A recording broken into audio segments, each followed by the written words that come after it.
Icon south Asian health forum में आप सबका स्वागत है। आज के सेशन में आपको हड्डियों की कमजोरी की संभाल के बारे में बताएंगे। आपका हमारे साथ ऑनलाइन जुड़ने के लिए बहुत बहुत धन्यवाद। इस सेशन को शुरू करने से पहले कुछ चीज़ों के बारे में आपको बताया जाएगा। ये सेशन पंजाबी में किया जा रहा है। इसके साथ साथ ये सेशन हिंदी में भी आप सुन सकते हैं। इसको हिंदी में सुनने के लिए स्क्रीन के दाहिने हाथ में एक बटन है, इसको दबाने से आप इस सेशन को हिंदी में भी सुन सकते हैं। ये याद रखें कि जब भी आपने हिंदी में इस सेशन को सुनना है, उस वक्त पंजाबी चैनल की आवाज़ को बंद करना ज़रूरी है। हेल्थ एग्जीबिशन, आपकी जानकारी के लिए हमने हेल्थ के बारे में जानकारी देने के लिए बूथ स्थापित किए हैं। ये सारे जानकारी बूथ कम्युनिटी की ऑर्गेनाइजेशंस की ओर से बहुत अच्छी तरह से इसी विषय पर आयोजित किए गए हैं। आपकी जानकारी के लिए ये हेल्थ फोरम और सारी जानकारी आपकी जानकारी के लिए जो कि हमारे कम्युनिटी पार्टनर हैं उनकी ओर से साझे किए गए हैं। ये प्रदर्शनी भी आप अवश्य देखें। लाइव पोलिंग, इस सेशन के साथ लाइव पोलिंग में हिस्सा लेने के लिए जब भी पोल शुरू होगी तो प्रश्न अपने आप स्क्रीन के दाहिने हाथ पर दिखाई देगा, तब आप अपना उत्तर सुन सकते हैं। इस तरह के समागमों की तैयारी के लिए और आपके सुझाव का भी हमें इंतजार रहेगा।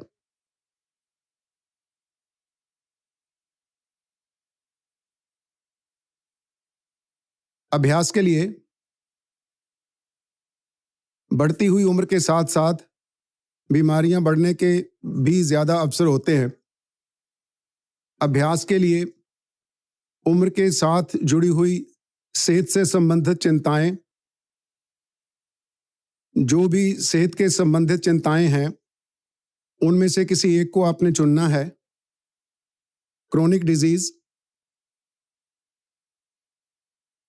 लंबे समय की बीमारियां, चलने फिरने के मसले और दिमागी या मानसिक सेहत, अपने स्वयं की देखभाल करने में असमर्थ होना या मेरी देखभाल करने के लिए किसी का न होना। प्रश्न उत्तर सेशन, इस सेशन के अंत में प्रश्न उत्तर सेशन होगा। हम सभी को सूचित करते हैं कि अपने प्रश्न अपने पास रखें।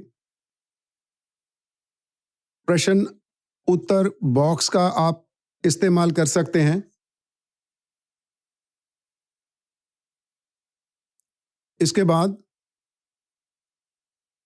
मैं अपने बोलने वालों को बुलाने के लिए उनकी जान पहचान करवाना चाहता हूं। इस सेशन के संचालक हैं, उनको मैं चाहता हूं कि वो आकर इस प्रोग्राम में जो भी वक्ता हैं उनकी जान पहचान कराएं। कृपया डॉक्टर चीमा। सबसे पहले डॉक्टर चीमा, आप सबका बहुत बहुत धन्यवाद। खास करके आपका और सोफिया खान की सारी टीम का बहुत बहुत धन्यवाद। इस मुश्किल समय में ये सब कुछ अरेंज किया गया है। मैं अपने श्रोताओं को भी स्वागत करता हूं, स्वागत करना चाहता हूं और जितने भी हमारे बोलने वाले हैं जो 8-10 हमने चुने हैं उनका भी मैं बहुत धन्यवाद करना चाहता हूं। मैं समझता हूं कि पेंडेमिक के समय में बहुत ही हमारे पास चुनौतियां हैं। हमने पहले सारे जितने भी प्रोग्राम किए हैं वो हमने इन पर्सन किए थे और हमने सबको सेवा दी है। पहले और सबको हम इंफॉर्मेशन देते थे, और जब कोविड-19 ने हमें एक बहुत बड़ी चुनौती पेश की है, हमने उस चुनौती को प्रवान किया है और हमने ये जो सिस्टम बनाया है, ये हम कोशिश कर रहे हैं और जितने लोग भी हमारे साथ शामिल हुई हैं, उन सब का हम बहुत धन्यवाद करते हैं कि उन्होंने समय निकाला। क्योंकि बात ये होती है कि कोविड-19 में मैं जानता हूँ कि मैं फैमिली फिजिशियन के तौर पर हम सब फ़ोन पे बात करते हैं। बहुत सी हमारी ज़िम्मेदारियाँ पूरी तरह हम निभा नहीं सकते, लेकिन मैं समझता हूँ कि इस टाइम में जो होम मैनेजमेंट है, जो जिसके बारे में मैं आगे चल के आपको बताऊँगा, जो हमारे प्रोग्राम का एक मेन उद्देश्य है कि हम घर में रहकर खुद को कैसे प्रबंधन कर सकते हैं। इस दौरान जो टॉपिक हमने चुना है, वो बहुत वक़्त के अनुसार है और क्योंकि हड्डियों का खुरना, मैं समझता हूँ कि इसलिए ये प्रोग्राम चुना गया है और हम वर्चुअली आपके पास पहुँच रहे हैं और इस टेक्नोलॉजी के लोग जो हमारी मदद कर रहे हैं, हम उनके बहुत धन्यवादी हैं। मैं भी उनके ऑफ़िस में हूँ। मैं समझता हूँ कि ये एक बहुत बड़ा चैलेंज है क्योंकि जो हमारे प्रोग्राम में पार्टिसिपेट करने वाले लोग हैं, वो ज़्यादातर पिछले 20-25 साल से वो बाहरले मुल्कों से आए हैं और हो सकता है उनको इस टेक्नोलॉजी का पूरा ज्ञान ना हो। लेकिन हम ये सारा प्रोग्राम ऑनलाइन कर रहे हैं और उसके बाद इसको आइकॉन प्रोजेक्ट की वेबसाइट पे डाल दिया जाएगा, जहाँ पर आप देख सकते हैं। आगे जो मैं बात सबसे ज़्यादा महत्वपूर्ण संदेश आपको देना चाहता हूँ, वो यह है, जिनकी मैं जान पहचान कराने वाला हूँ, डॉक्टर कैंडल हो। डॉक्टर कैंडल हो के बारे में पिछले 11 साल से मैं उनके साथ काम कर रहा हूँ। वो, जैसे कहा जाता है कि वो आइकॉन के हेड हैं और उनकी जो सेवा है इमरजेंसी मेडिसिन, डिजिटल मेडिसिन में उनके कई टाइटल हैं। मुझे उनके साथ काम करने का मौका मिला है और मुझे इस बात की बहुत खुशी है। मैं ज़्यादा समय ना लेता हुआ डॉक्टर कैंडल हो को का स्वागत करता हूँ। बहुत-बहुत धन्यवाद। मैं उम्मीद करता हूँ कि सबको मेरी आवाज़ सुनाई दे रही है। आप सबका बहुत-बहुत धन्यवाद। जे के साथ ये प्रोग्राम को ऑर्गेनाइज़ करने के लिए बहुत धन्यवाद। मेरा नाम डॉक्टर कैंडल हो है। मैं आइकॉन के साथ जुड़ा हुआ हूँ और प्रोफ़ेसर हूँ यूबीसी में। मैं आपका सबका बहुत धन्यवाद करता हूँ, आप इसमें शामिल होने के लिए, कि आप यहाँ पर आए और आप अपनी सेहत के बारे में ख़्याल करना चाहते हैं। और इस प्रोग्राम को बनाने के लिए हमने बहुत से स्पीकर से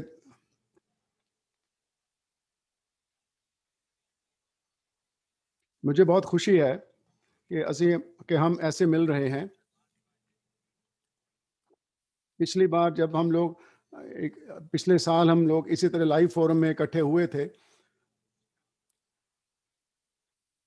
तो अब ये चुनौतियां हैं कि हम इन पर्सन इकट्ठे नहीं हो सकते।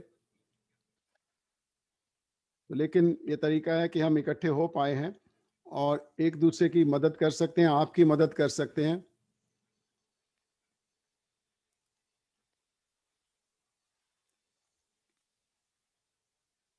मैं बीसी मिनिस्ट्री ऑफ हेल्थ की ओर से भी आपका उनका धन्यवाद करना चाहता हूँ।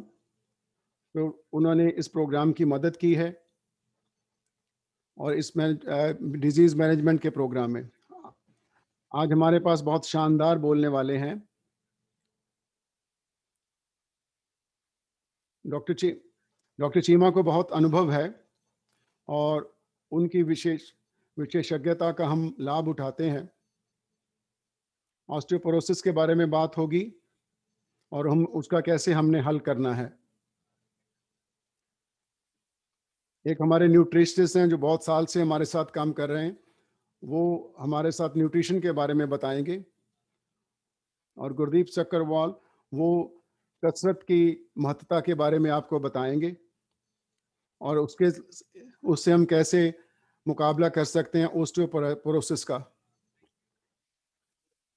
आपका बहुत-बहुत धन्यवाद हमारे साथ आने के लिए और हम इकट्ठे होके, मुझे मालूम है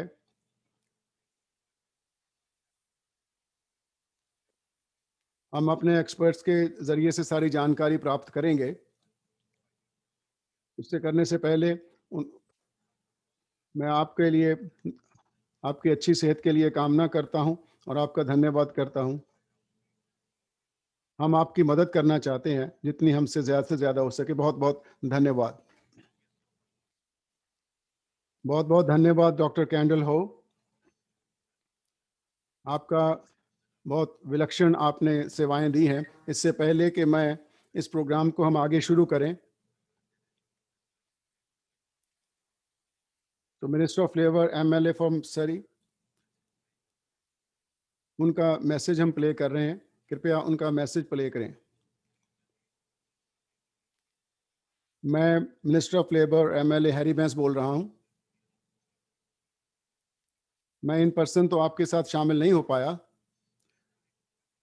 पहले सबसे मैं एक्नॉलेज करना चाहता हूं,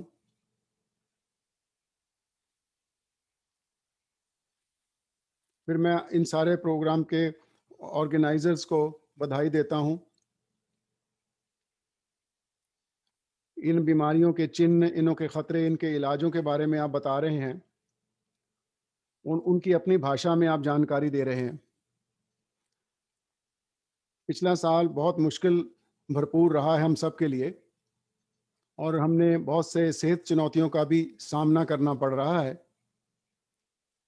इसलिए ज़रूरी है कि कम्युनिटी की ऑर्गेनाइजेशंस और सरकारें मिलकर लोगों को इस प्रकार जानकारी दें, ताकि हम लोगों की सेहत को और ख़राब होने से बचा सकें। आपको आज ये भी पता चलेगा कि एक ऐसी भी संस्था है जो एक हेल्पलाइन है, जिस पे जहां आप वेबराही और या आप फ़ोन के ज़रिए 811 या 711 पे कॉल करके आप अपना मशवरा ले सकते हैं। आपकी फीडबैक हमारे लिए बहुत ज़रूरी है, क्योंकि आपकी फीडबैक से ही हम प्रोग्रामों को बढ़िया बना सकते हैं।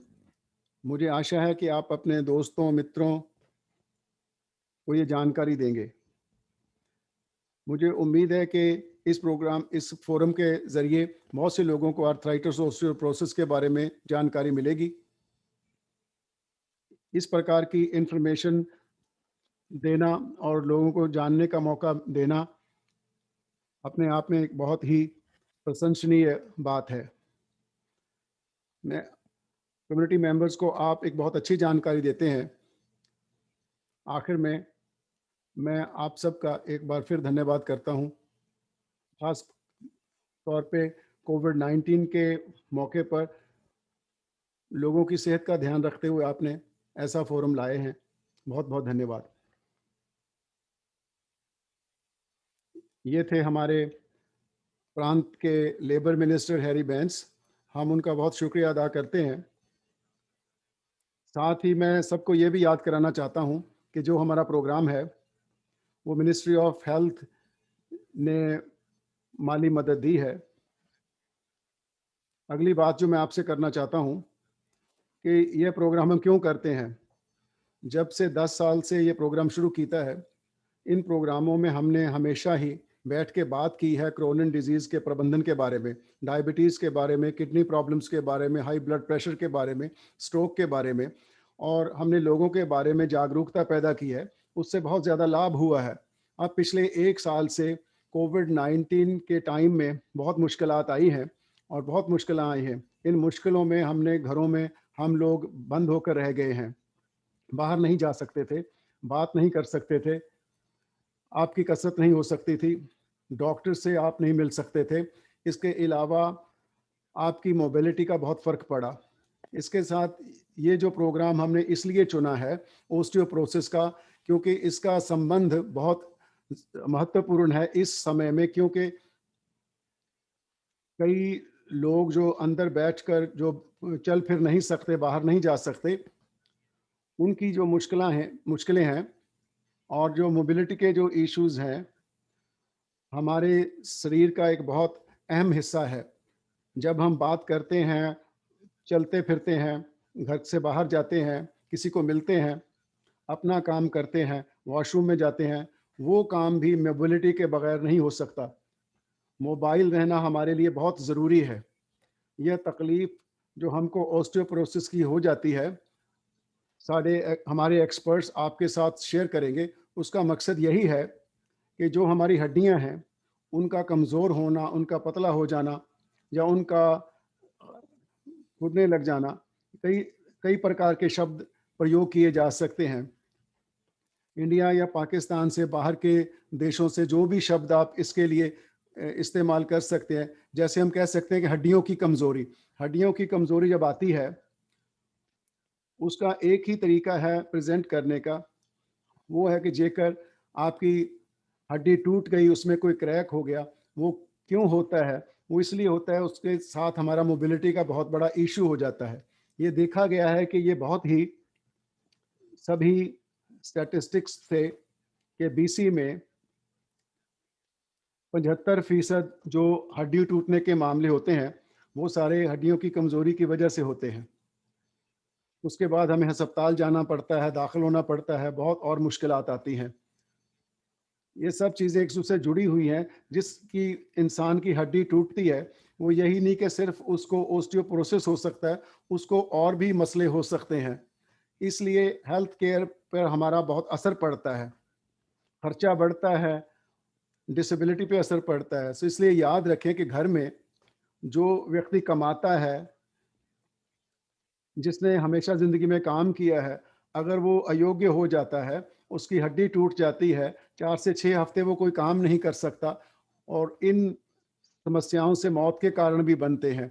बहुत सी पेचीदगियाँ आगे चल के हो जाती हैं, जो हमारे विशेषज्ञ आपको बताएँगे। ये बात मैं आपसे साझा करना चाहता हूँ कि हमें मोबाइल होना बहुत ज़रूरी है।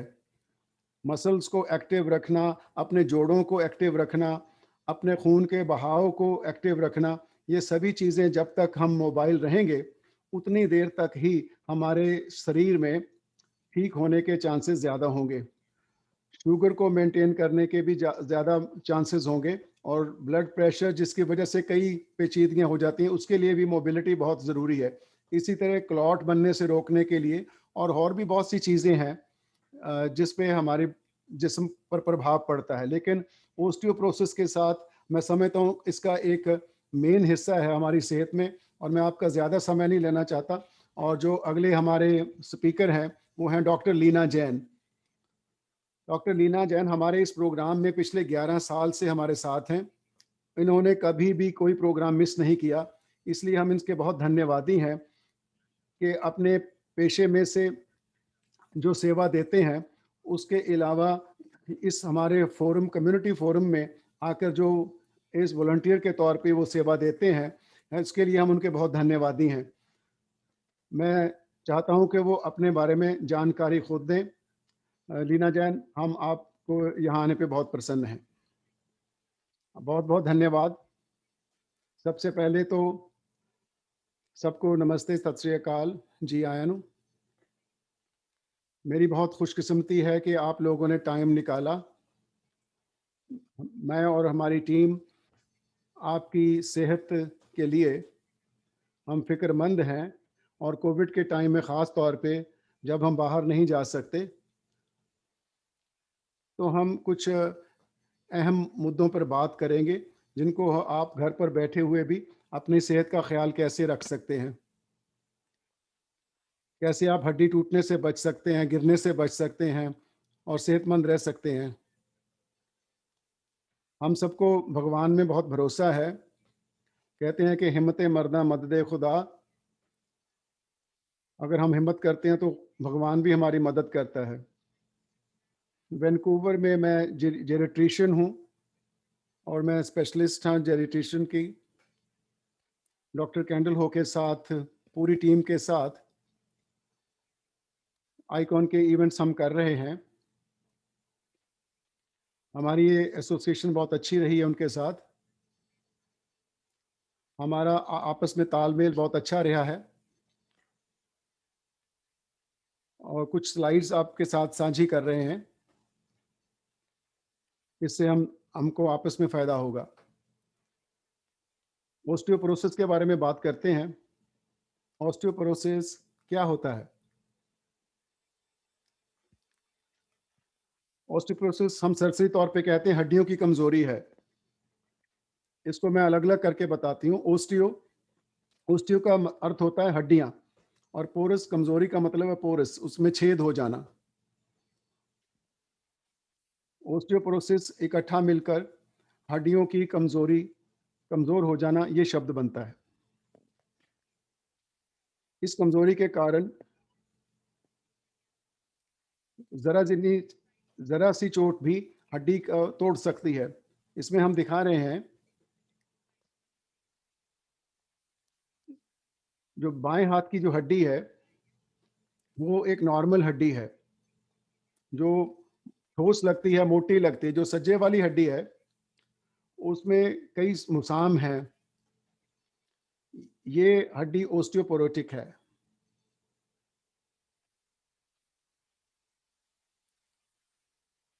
इस प्रकार की जब हड्डी हो जाती है, उसमें ओस्टियोपोरोसिस हो जाता है, तब क्या होता है कि थोड़ी सी चोट के साथ भी, थोड़ा सा जोर पड़ने पर भी हड्डी टूट सकती है। जोर, आप अगर बैठते हैं, खड़े होते हैं, गिर जाने के कारण, कई लोग गिर जाते हैं तो उसका हड्डी टूट जाती है। हम बड़ी उम्र के लोगों में देखते हैं कि घर में वो गिर पड़े और हड्डी टूट गई।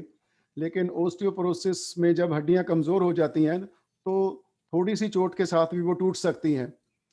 ओस्टियोपोरोसिस के कारण कौन कौन सी हड्डियां ज्यादा टूटती हैं? वो बांह की अगली हड्डी, बाजू की अगली हड्डी का टूटना, जिससे जो हिप का फ्रैक्चर, चूले का टूट जाना, और रीढ़ की हड्डी का या उसके मनके का टूट जाना, या आपके पेल्विस का टूट जाना।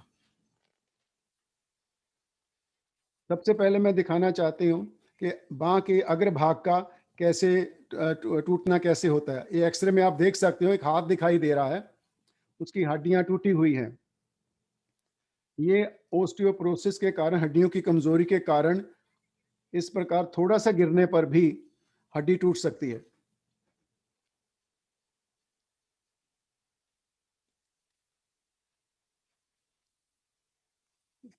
इस स्लाइड में हम हाथ की हड्डी का टूटना दिखा रहे हैं। आमतौर पर अगर कोई चलते चलते गिर जाए और हाथ पे वजन आ जाए और गिरने से बचने के लिए, तो वो हड्डी टूट सकती है।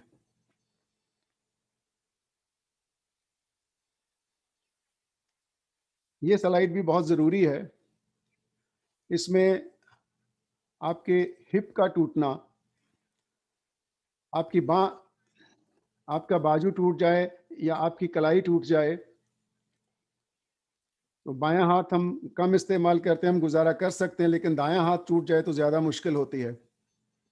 ये जो चूले का टूटना है, ये बहुत ज़्यादा खतरनाक है और इससे इससे बचना बहुत ज़रूरी है। ओस्टियोपोरोसिस के साथ ये हिप का जो जोड़ है ये बहुत प्रभावित होता है। जो हमारे जांघ की हड्डी है, यहाँ पे उसका जोड़ होता है, उसका एक फीमोरल हेड होता है, ये वहाँ उस जोड़ से टूट जाती है, जिसके कारण चलने फिरने में बहुत दिक्कत आती है।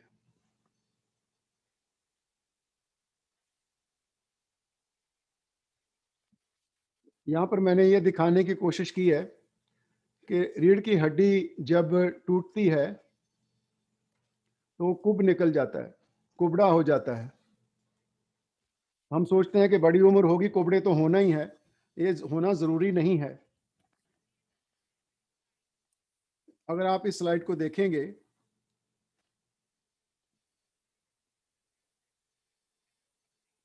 जहाँ पे आपको तीर के निशान नज़र आ रहे हैं, जो पिछला दूसरा हिस्सा दिखाई दे रहा है, जहाँ पे उभरा हुआ है, वो आपको महसूस होता है जब आपकी रीढ़ की हड्डी को हाथ लगाते हैं। पर जहाँ पे ये तीर के निशान हैं, जो जो हड्डी की बॉडी है वो कमज़ोर होकर दब जाती है। जैसे हम बिल्कुल ऐसे सीधे होते हैं, जैसे वो दब गई तो हमारी पीठ कुबड़ी हो जाती है। इसमें दिखाया गया है, ये ऑस्टियोपोरोसिस की वजह से हुआ है। पहले आप बिल्कुल सीधे होते हैं, उम्र के साथ थोड़ा थोड़ा सा आप कुबड़े होते जाते हैं, और ये जो हड्डियां दबती रहती हैं, कई बार ये महसूस होते हैं, कई बार नहीं होते। लोगों को कई बार पीठ में बहुत दर्द होती है, तो कुछ देर रहती है और फिर ठीक हो जाती है, उस वक्त ये हड्डी टूटी होती है। ये ऑस्टियोपोरोसिस के कारण होता है। कनाडा में ऑस्टियोपोरोसिस की क्या संख्या है? एक अंदाज़ा लगाया गया है कि 2.2 मिलियन लोग जिनके बारे में पता चला है कि उनको ऑस्टियोपोरोसिस है। ये भी ध्यान में रखने वाली बात है कि इनमें पता लगा है 40 से 60 साल की उम्र के बीच में। अंदाज़ा है कि हर 5 साल के साथ ये खतरा दोगुना होता चला जाता है।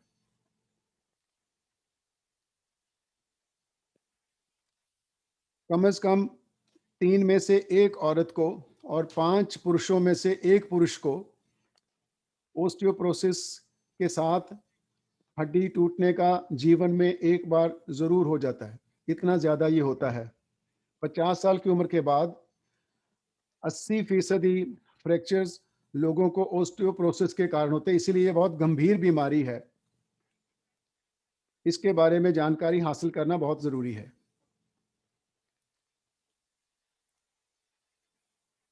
हिप फ्रैक्चर के बारे में जैसे मैं बता रही थी, ये सबसे गंभीर मामला होता है।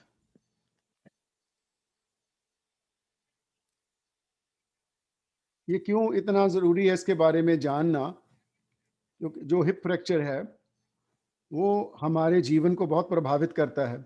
और एक अध्ययन किया गया है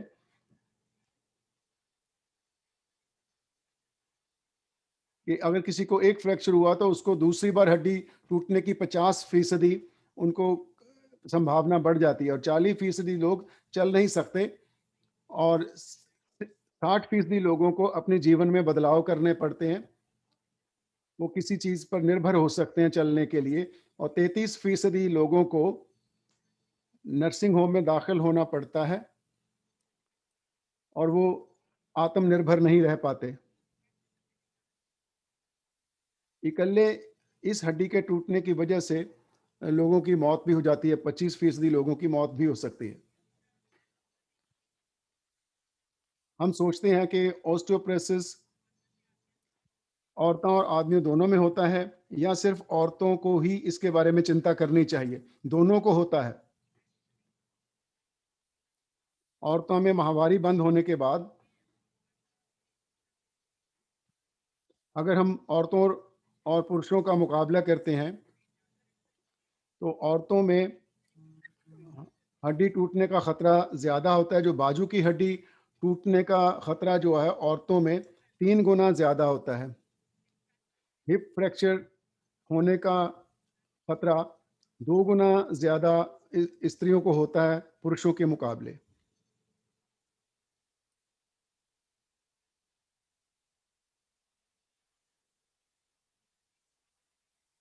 अपनी रीढ़ की हड्डी 1.5 गुना ज़्यादा खतरा होता है स्त्रियों में। बट एक दिलचस्प बात है, जब पुरुषों का हिप की हड्डी टूटती है, तो उस हड्डी टूटने के 12 महीने के अंदर अंदर उनकी मौत होने की संभावना ज़्यादा होती है।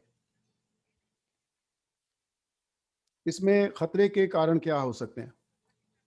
हम ऑस्टियोपोरोसिस से कैसे बच सकते हैं? हम ये इसके बारे में बात करेंगे कि इसके खतरे के कारण क्या हैं। कैल्शियम और विटामिन डी की कमी, या नौजवान उम्र में शारीरिक गतिविधियों की कमी हो, खासकर जैसे कोविड के टाइम में घर में बैठे रहना पड़ता है, उसके कारण भी ऑस्टियोपोरोसिस हो सकता है। ज़्यादा शराब पीने से ऑस्टियोपोरोसिस हो सकता है। किसी बीमारी के कारण आपको लंबे समय तक स्टीरॉयड्स लेने पड़े, वो भी खतरा है। उससे साथ भी ऑस्टियोपोरोसिस हो सकता है। जो लोग तंबाकू नोशी करते हैं, उनको भी ऑस्टियोपोरोसिस का खतरा बढ़ जाता है। एकदम बहुत ज़्यादा वज़न घट जाना, वो भी एक कारण होता है। अगर 60 किलो से कम हो जाए, अगर शरीर का वजन कम हो जाए, 60 किलो से नीचे हो जाए, तो वो भी खतरे का कारण होता है। हमारी कम्युनिटी में तो वजन कम करने की समस्या है। ऑस्टियोपोरोसिस का ये भी एक रिस्क फैक्टर है। कॉफ़ी हम लोग कम पीते हैं, काफ़ी लोग कॉफ़ी भी पीते हैं। चाय और कॉफ़ी ज़्यादा पिएँ तो उससे भी खतरा हो सकता है। अब कौन से खतरे के कारण हैं जिनसे आप बच सकते हैं? ज़्यादा बड़ी उम्र, जैसे-जैसे उम्र बढ़ती जाती है तो खतरा बढ़ता जाता है। बाकी चीज़ों के साथ-साथ हड्डियों में भी कमज़ोरी आती है। जैसे लिंग, स्त्रियों में ज़्यादा समस्या होती है पुरुषों के मुकाबले। यदि अपने माँ-बाप में इस प्रकार का कोई कारण रहा हो, तो जिनकी माहवारी औरतों में जल्दी बंद हो जाए, उनको भी खतरा ज़्यादा होता है। कोई भी मेडिकल समस्या हो, उससे भी ऑस्टियोपोरोसिस का खतरा बढ़ सकता है। आप सोचेंगे ये तो खतरे के कारण है, लेकिन हमें पता कैसे चले कि मुझे ऑस्टियोपोरोसिस है? डॉक्टर चीमा ने जैसे बताया था, एक चुपचाप होने वाली बीमारी है। ये आहिस्ता-आहिस्ता हड्डियों को नुकसान होता रहता है। जब हड्डी टूट जाती है तभी पता चलता है। कई लोग अचानक जल्दी से बैठ जाएँ तो हड्डी टूट सकती है। 20% से कम लोगों में, 80% लोगों में तो पता भी नहीं चलता और ये चुपचाप बढ़ती रहती है। ओस्टियोपोरोसिस के कारण हड्डियों में दर्द हो सकता है, पीठ में दर्द हो सकता है और हड्डी टूट जाती है जब, और फिर आप कुबड़े होने लग जाते हैं। आपका बैठने और खड़े होने का तरीका बदल जाता है। आप पहले सीधे बैठ सकते थे, आप नहीं बैठ सकते। इसका मतलब है कि आपकी हड्डियाँ सिकुड़ गई हैं। ये सब चीज़ें इस बात का संकेत हैं कि आपको ओस्टियोपोरोसिस की समस्या है। बीमारी का पता कैसे लगाया जाए, डायग्नोसिस इसका कैसे किया जाए? एक होता है डेक्सा स्कैन, वो आपका फैमिली डॉक्टर भी ऑर्डर कर सकता है। हम ये जागरूकता इसलिए प्रदान कर रहे हैं, अगर आपको इसका पता चले, आपकी उम्र ऐसी है कि आपको लग रहा है कि आपको ये बीमारी ना हो रही हो, तो आप अपने डॉक्टर के साथ बात कर सकते हैं और उसको चेक करा सकते हैं। वो बोन डेंसिटी चेक करता है। ये होता है डेक्सा स्कैन। इसमें कोई घबराने की बात नहीं है, ये सिर्फ़ एक एक्स-रे जैसा होता है और अलग-अलग जिस्म के हिस्सों पे एक्स-रे लिया जाता है और देखा जाता है कि आपकी बोन कितनी ठोस है। उसके कारण जब बोन डेंसिटी का स्कैन होता है, तो उसके कारण हम पता कर सकते हैं कि आपकी हड्डियाँ ठीक हैं, कमज़ोर हैं या उसको ऑस्टियोपोरोसिस की शिकायत है।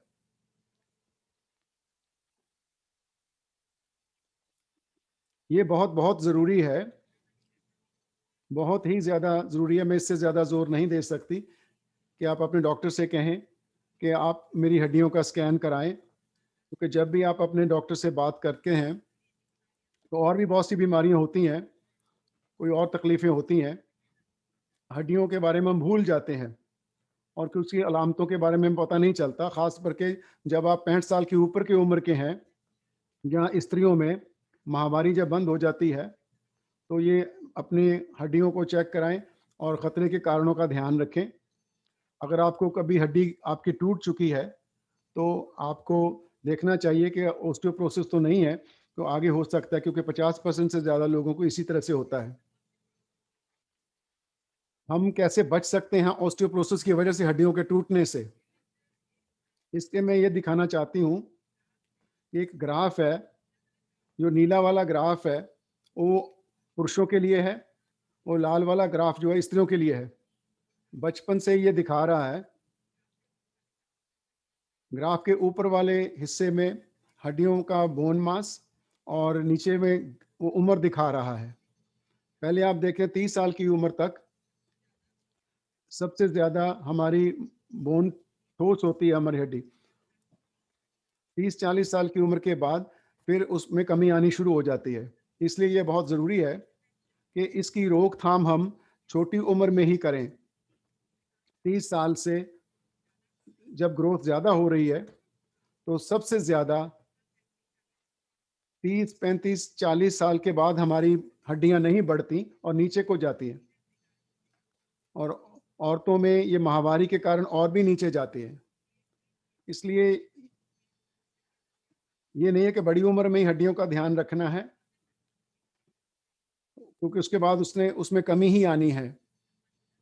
हमको इसका ध्यान रखना चाहिए।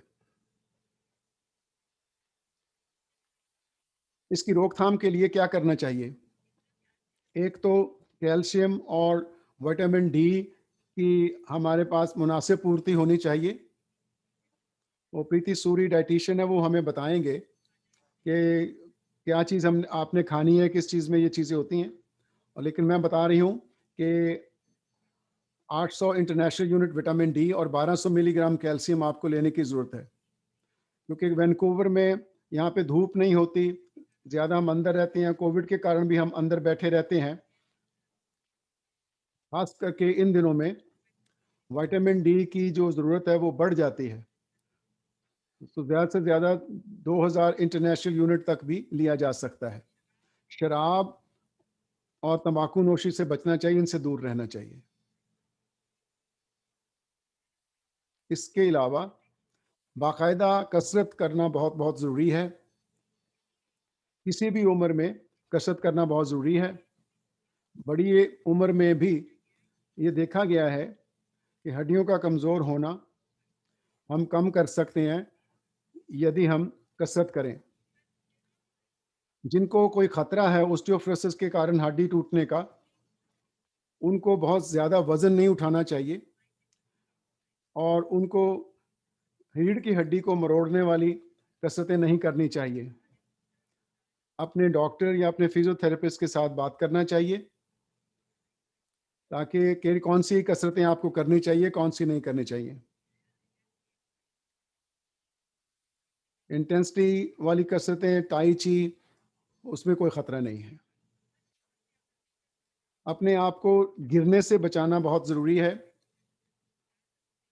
आपने बहुत बार सुना होगा कि कोई गुस्ल खाने में गिर पड़े, उनका हिप टूट गया और उनको हॉस्पिटल में दाखिल कराना पड़ा, फिर वो बिस्तर पर ही उनको रहना पड़ा।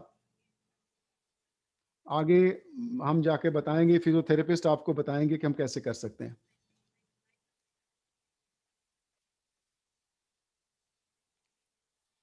हिप प्रोटेक्टर, ਜਦੋਂ हम गिर जाते हैं तो जो हड्डी हमारी टूटती है उसको ये बचाते हैं। इसके साइड में पैडिंग होती है। खास करके जिन लोगों को संतुलन रखने में दिक्कत आती है, या जिनकी हड्डियां कमज़ोर हैं, उनको इस चीज़ से लाभ हो सकता है। इसका इलाज क्या है? रोकथाम के बारे में बताया, कैल्शियम और विटामिन डी लें, लेकिन हमने टेस्ट कराया, उसमें ऑस्टियोपोरोसिस आ गया, तो उसके साथ हमने क्या करना है? एक तो हमने दवाइयाँ लेनी है, एक्सरसाइज करनी है। कुछ ऐसी दवाइयाँ हैं, वो कुछ नाम हमने बीच में लिखे हैं, शायद आपने कभी ली हों। एक तो रोज़ सुबह खानी होती है रेज़िडोनेट, एक्टोनेल। एक हफ्ते में एक बार खाने वाली गोली होती है, सुबह-सुबह खाली पेट उसको पूरे 1 गिलास पानी के साथ लेना होता है। उसके बाद 1 घंटा आपने कुछ और नहीं खाना होता, क्योंकि नहीं वरना उससे जलन हो जाती है, खाने वाली पाइप में। ऐसी ऐसी भी कई दवाइयाँ होती हैं, जो हड्डियों को ऑस्टियोपोरोसिस से बचाती हैं। एक टीका होता है जो साल में 1 बार लगता है, सो 1 बार लग गया तो पूरा साल के लिए आपके लिए काफ़ी है। एक 2 बार साल में लगने वाला टीका होता है, जो 1 बार लगने वाला होता है वो खून के रास्ते से जाता है, और जो दूसरा वो मांसपेशी में लगता है। तो आप अपने डॉक्टर के साथ मशवरा करें कि कौन-सी दवाई आपके लिए ठीक रहेगी।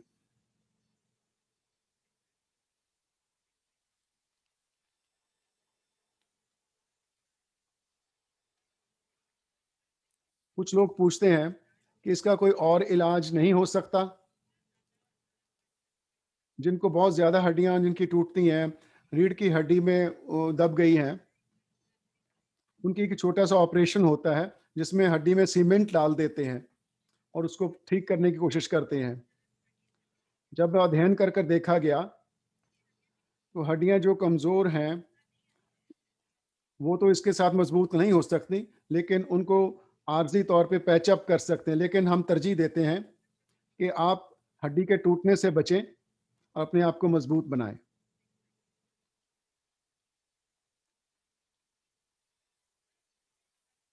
अब आप अपनी सेहत के प्रति जिम्मेवारी लेके सोचें कि आप बड़ी उम्र में जाकर कैसे दिखना चाहेंगे। किसी का कोई कुबड़ा हुआ है ऐसे, और जो एक एक्सरसाइज करने वाला व्यक्ति है उसकी तरह दिखना चाहेंगे। जो अपनी हड्डियों का ध्यान रखता है उनकी पीठ बिल्कुल सीधी है, आप ऐसे सीधे रह सकते हो, ऐसे बन सकते हो। अगर आपको और जानकारी चाहिए तो इस वेबसाइट पे जा सकते हैं, osteoporosis.ca। आपका बहुत बहुत धन्यवाद मेरी बात सुनने के लिए, मुझे टाइम देने के लिए आपका बहुत बहुत शुक्रिया। लेकिन मैं देखना चाहती हूँ कि आपने मेरी बात कितने ध्यान से सुनी है। तो थोड़े 3 छोटे-छोटे सवाल हैं, आपने इनका जवाब देना है। नंबर 1,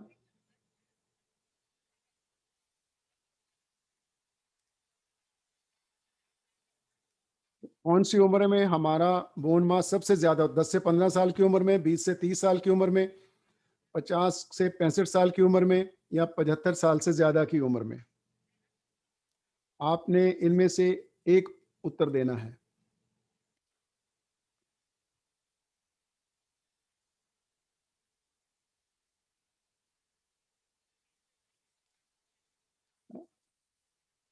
मुझे पता नहीं कि ये पोल कैसे काम करेगी, लेकिन अगला प्रश्न है,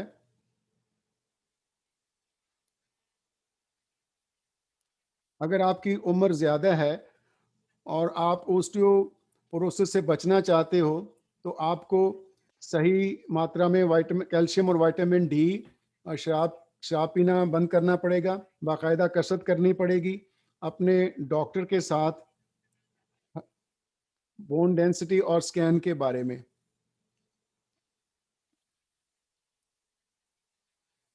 एक नंबर ई है जो यहाँ पे मिस है, या ऊपर वाले सारे कारण सभी करनी है या एक चीज करनी है?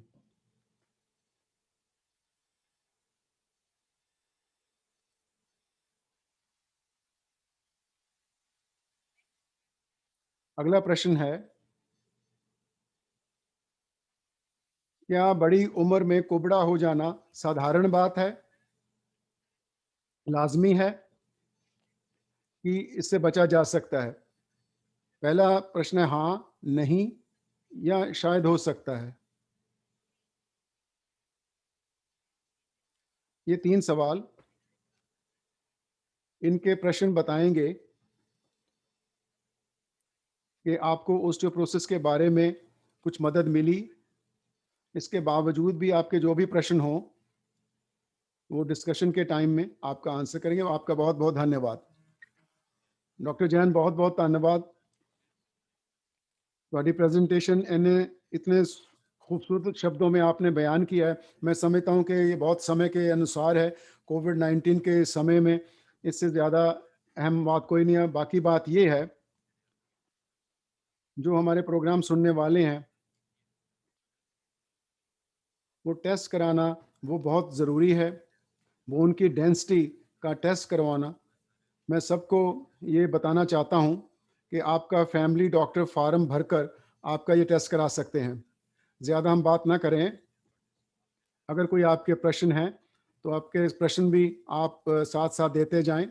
जो अगला इसका हिस्सा है, जो मोबिलिटी है, हम एक जगह तो नहीं बैठ सकते, बैठना भी नहीं चाहिए, और इस समय भी और किसी भी समय में किसी भी एज के लिए चलना फिरना बहुत ज़रूरी है। जब हमारी उम्र बढ़ जाती है तो चलना फिरना बहुत ज़रूरी है, ख़ासकर ओस्टियोपोरोसिस को रोकथाम के लिए, आगे के इलाज के लिए भी ये बहुत महत्वपूर्ण है। उसके लिए हमारे पास हैं गुरदीप गिल, ये फिजियोथेरेपिस्ट हैं। वो आपको बताएंगे कि घर में बैठ के आप क्या कर सकते हैं, क्योंकि मुश्किल है कहीं पे जाना।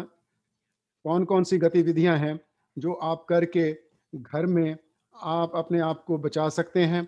और ये जो हड्डी का टूटना है ना, अगर किसी घर में अगर ये हो जाए तो बहुत समस्या हो जाती है।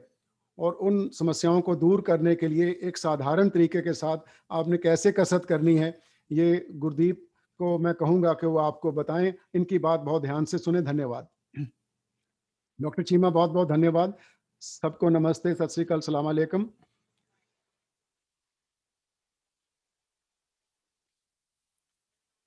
मेरा नाम गुरदीप गिल है। मैं रजिस्टर्ड फिजियोथेरेपिस्ट हूँ और मैं प्राइवेट क्लिनिक डेल्टा में काम करती हूँ।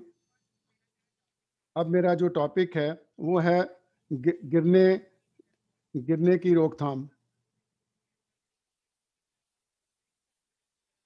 हर 10 मिनट में एक व्यक्ति हॉस्पिटल में दाखिल होता है गिरने के कारण, और उसको गिरने के साथ जुड़ी हुई चोट लगने से आपको चोट लग सकती है, आपको हॉस्पिटल जाना पड़ सकता है, आपकी हड्डी टूट सकती है उसकी वजह से, या सिर में चोट लग गई, कई बार मौत भी हो सकती है।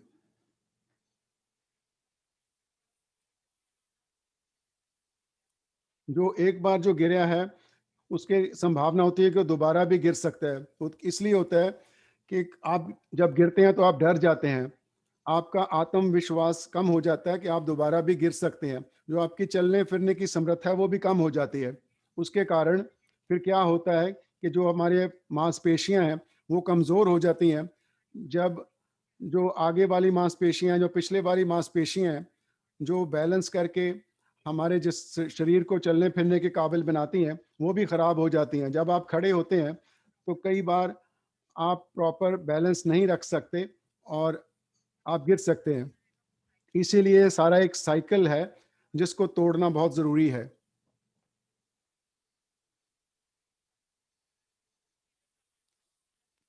क्या इसके रिस्क फैक्टर हो सकते हैं? खतरे के कारण मैं आपको बताती हूँ। पहले तो जो अंदरूनी हैं, एक तो उसमें उम्र है। जब आप बुजुर्ग हो जाते हैं तो वो कारण होता है। डॉक्टर लीना ने पहले बताया है कि ओस्टियोपोरोसिस के बारे में, वो हड्डियां कमज़ोर हो जाती हैं, मांसपेशियां कमज़ोर हो जाती हैं। जैसे अब कोविड का टाइम है, हमारे चलने फिरने की समर्था कम हो गई है और किसी को और समस्या है और आप अच्छे से चल फिर नहीं सकते, वो कारण हो सकता है। संतुलन की समस्या हो सकती है।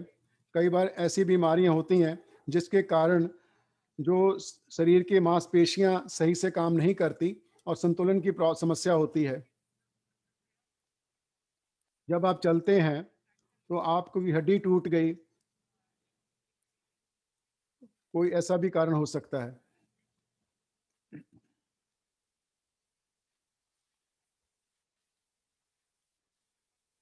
अब मैंने पहले भी बता चुकी हूँ, अगर आप पहले भी गिरे हैं ये कारण हो सकता है। उसी उम्र का कोई व्यक्ति या आपका कोई दोस्त अगर वो गिरा था तो आपको लगता है कि आप भी गिर सकते हैं। कोई ऐसी दवाइयाँ आप ले रहे हो उनका असर ऐसा होता है कि आपको चक्कर आ सकता है, घबराहट हो सकती है, उसके साथ आपको लगता है कि आपका भी ब्लड प्रेशर कम हो जाएगा। इसलिए आप सुबह उठते हैं तो आहिस्ता-आहिस्ता अपनी पोज़ीशन को बदलें। जैसे शराब का ज़्यादा पीना, उसके कारण भी आप गिर सकते हैं। कैसे हमारे भाईचारे में लोग रिस्क ले लेते हैं। जो माएँ हैं या सासें हैं, वो कहती हैं कि वो बहू ये काम कर दे। अगर आप नहीं भी करना चाहते तो भी आप उनको खुश करने के लिए ये काम करने लग जाते हैं। कोई टोकरी उठा दो, कोई लॉन्ड्री कर दो। अगर आपको पता हो आप खतरा न लें, आप नहीं कर सकते तो ना करें।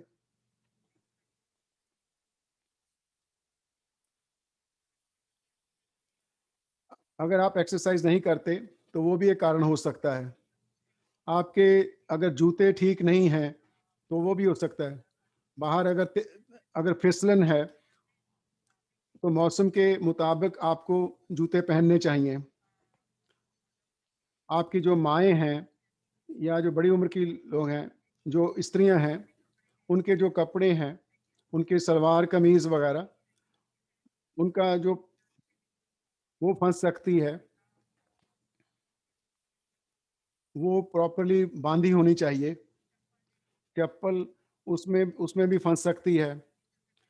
जैसे आप किसी कुर्सी पर बैठे हैं, उसके साथ भी आप फिसल सकते हैं। असिस्टिव डिवाइसेस जैसे आप कसौटी यूज़ करते हैं, लाठी यूज़ करते हैं, वॉकर यूज़ करते हैं, उसकी ऊँचाई ठीक होनी चाहिए।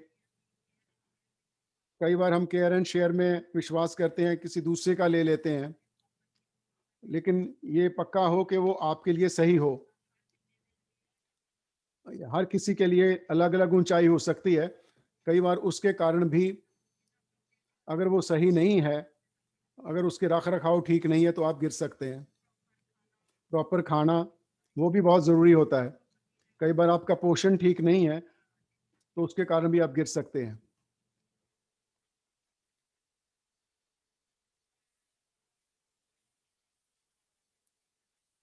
मेन चीज़ है कि लो लेवल ऑफ एजुकेशन, शिक्षा का स्तर कम होना।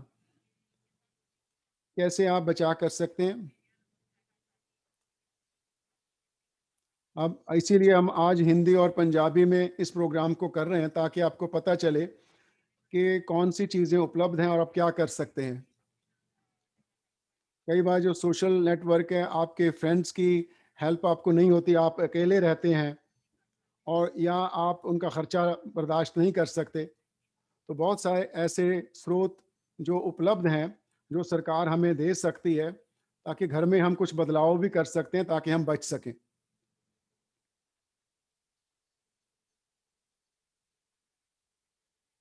जहाँ पर आप रहते हो, वो भी बहुत ज़रूरी है।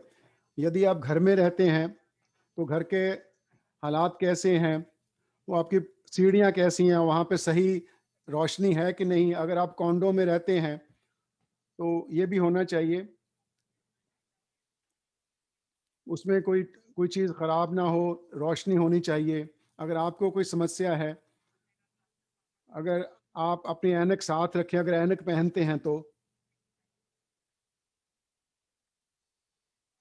अब आप घर में रहते हैं, तो बाहर का जो माहौल है, वो ये यकीनी बनाएँ, जैसे अब सर्दी का मौसम है, तो कि सुबह-सुबह ब्लैक आइस होती है, फिसलन होती है। अगर या आपने सही जूते नहीं पहने, तो फिसलने का डर हो जाता है। इसलिए अब जब भी आप वॉक करने के लिए जाएँ, तो जो पत्ते गिरे होते हैं, वो भी उसपे भी फिसला जा सकता है। संक्षेप में, जो आपका जो बाहर का वातावरण है, जहाँ पे आप चलते-फिरते हैं, वो भी सही होना चाहिए। हैंड रेल्स लगी हों, जो कारण मैंने अभी बताए हैं, सारे मैंने खतरे के कारण बताए हैं। हम इनको बदल सकते हैं, सही कर सकते हैं। सच्चाई ये है कि आप रोकथाम कर सकते हैं गिरने की।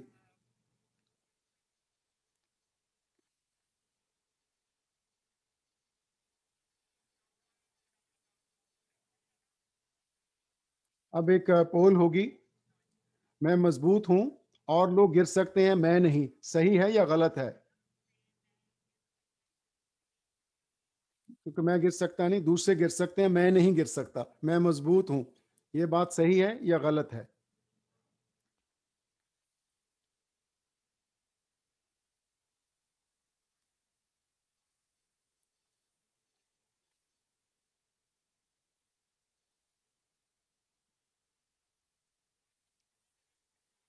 अब जो भी रिस्क रिस्क फैक्टर हमने देखे हैं, उनको हम कैसे घर को हम ज़्यादा सुरक्षित कर सकते हैं। जैसे मैंने बताया है कि ज़्यादा से ज़्यादा घर गिरने के मामले घरों में होते हैं। जो भी हड्डी टूट सकती है, ये बहुत से आसान तरीके हैं जिससे हम घर को सुरक्षित बना सकते हैं, उससे हमारे गिरने के चांसेस बहुत कम हो जाएंगे। बहुत से साधारण ढंग हैं, उसमें ज़्यादा खर्चा भी नहीं आता और उनको बदल सकते हैं बहुत आसानी के साथ।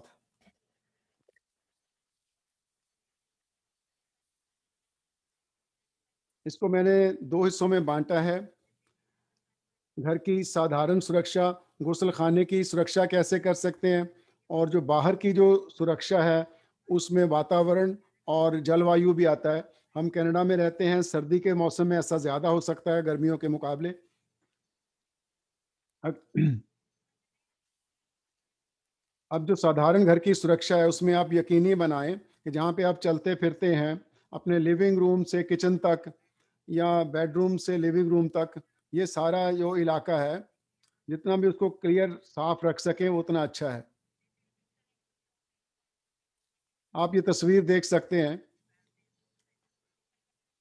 कई बार उस सोफे के पास जो गलीचा होता है उसका एक कोना मुड़ जाता है, तो उसके लिए एक टेप मिल जाती है, वो लगा के उसको नीचे चिपका दें।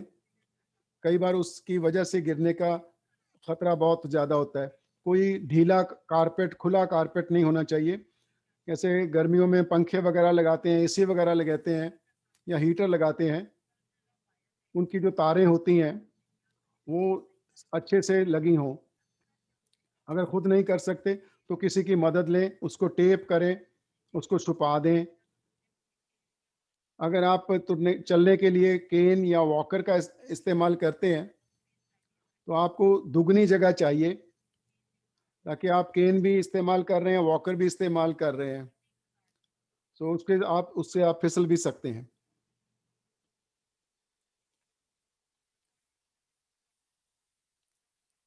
अगर घर के अंदर सीढ़ियां हैं, तो यकीनी बनाएं कि हैंड रेज लगी हों, ताकि उनको पकड़कर आप चढ़ सकें, उतर सकें। दोनों तरफ अगर संभव ना हो, तो कम से कम एक तरफ ज़रूर इंतज़ाम ऐसा हो सकता है, वो कर लें। लाइट की जो स्विच है वो नीचे भी होनी चाहिए और ऊपर भी होनी चाहिए, क्योंकि यदि आप ऊपर हैं तो वहाँ से ऑन ऑफ कर सकें, नीचे हैं तो वहाँ से। जब आप बेड पर लेटे हों तो रात को, तो नाइट लाइट आपके पास होनी चाहिए। अगर ये संभव नहीं है, तो फ्लैश लाइट जो है वो भी रखी जा सकती है।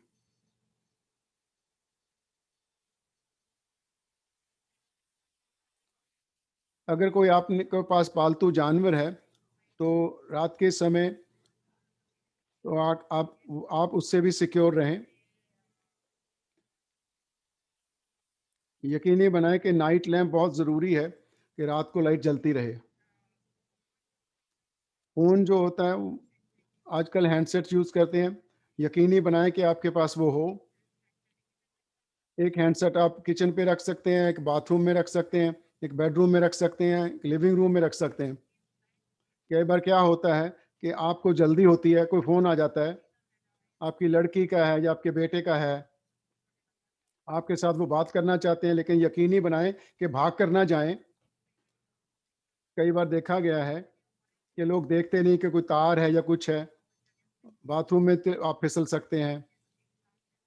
अगर आप ऐनक लगाते हैं, अगर सुनने वाली मशीन है, तो यकीनी बनाएं कि वो आपके पास हो, आपके बिस्तर के पास पड़ी हो, जब भी आप उठें उसको इस्तेमाल कर सकें। अगर आप अकेले रहते हैं, तो आप ये यकीनी बनाएं कि अपने डॉक्टर से बात करें। बाद में हम आपको जानकारी देंगे। आप ये भी देख सकते हैं कि कोई हेल्प आपको मिल सके।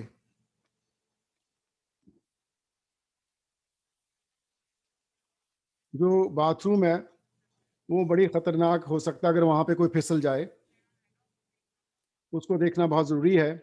यकीनी बनाएं कि जब आप टब का इस्तेमाल करते हैं, तो उसके जो पर्दा होता है उसको पकड़ कर कभी बाहर ना निकलें। जो ऊपर रॉड है वो इतनी मजबूत नहीं होती। जब आप टॉयलेट सीट बैठे हैं, साथ साथ वाला बार पकड़ कर, जो उसको पकड़ के ना उठें, एक प्रॉपर चीज ग्रैब बार प्रॉपर लगी होनी चाहिए, वो भी आप लगवा सकते हैं, किसी को बुला सकते हैं ताकि वो प्रॉपरली उसको लगा दे। सीट पे नाल भी साथ भी लग सकती है और दीवार के साथ भी लग सकती है। और टब में आप एक ना फिसलने वाला मैट बिछा सकते हैं, या बाहर निकलते हो या अंदर जाते हो उस वक्त भी आप फिसल सकते हैं। तो यकीनी बनाएं कि आपका टब भी साफ हो और सही हो। किचन, ज़्यादातर हमारी जो स्त्रियां हैं, माएँ हैं, सासें हैं, उनका ज़्यादा वक्त किचन में गुजरता है, तो किचन भी बहुत ज़रूरी है। आप यकीनी बनाएं कि जो आपका उस खान पीने की जो चीज़ें हैं वो काउंटर पे के ऊपर रखें, जो शेल्फ है उसके ऊपर रखें। तो ज़रूरी चीज़ है कि जो हिप और शोल्डर की जो हमारा फासला है उसके दरमियान में हर चीज़ होनी चाहिए। उसके बाद ये भी यकीनी बनाएं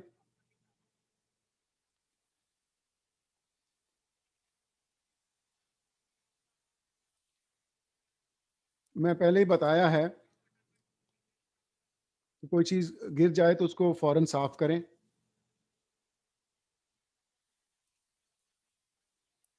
कोई भी चीज़ जो साफ़ करने वाली है, जो अब खाना खाने वाला और किचन का एरिया, वो सारा साफ़ क्लियर होना चाहिए।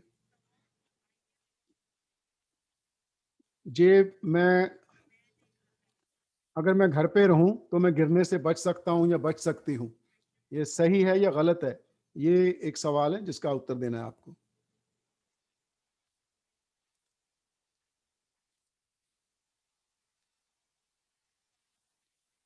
जो बाहर की सुरक्षा है वो भी बहुत ज़रूरी है, वो भी हम उस पर भी बात कर सकते हैं।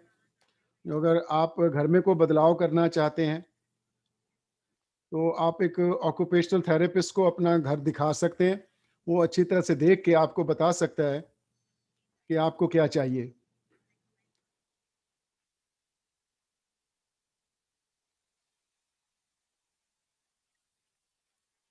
जलवायु के बारे में हमने पहले से बात की है।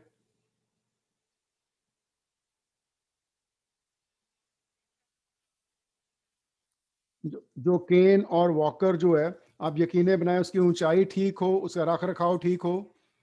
अगर आपको लगता है कि वो पुराना हो गया है, वो सही से काम नहीं करता, तो उसको बदलें।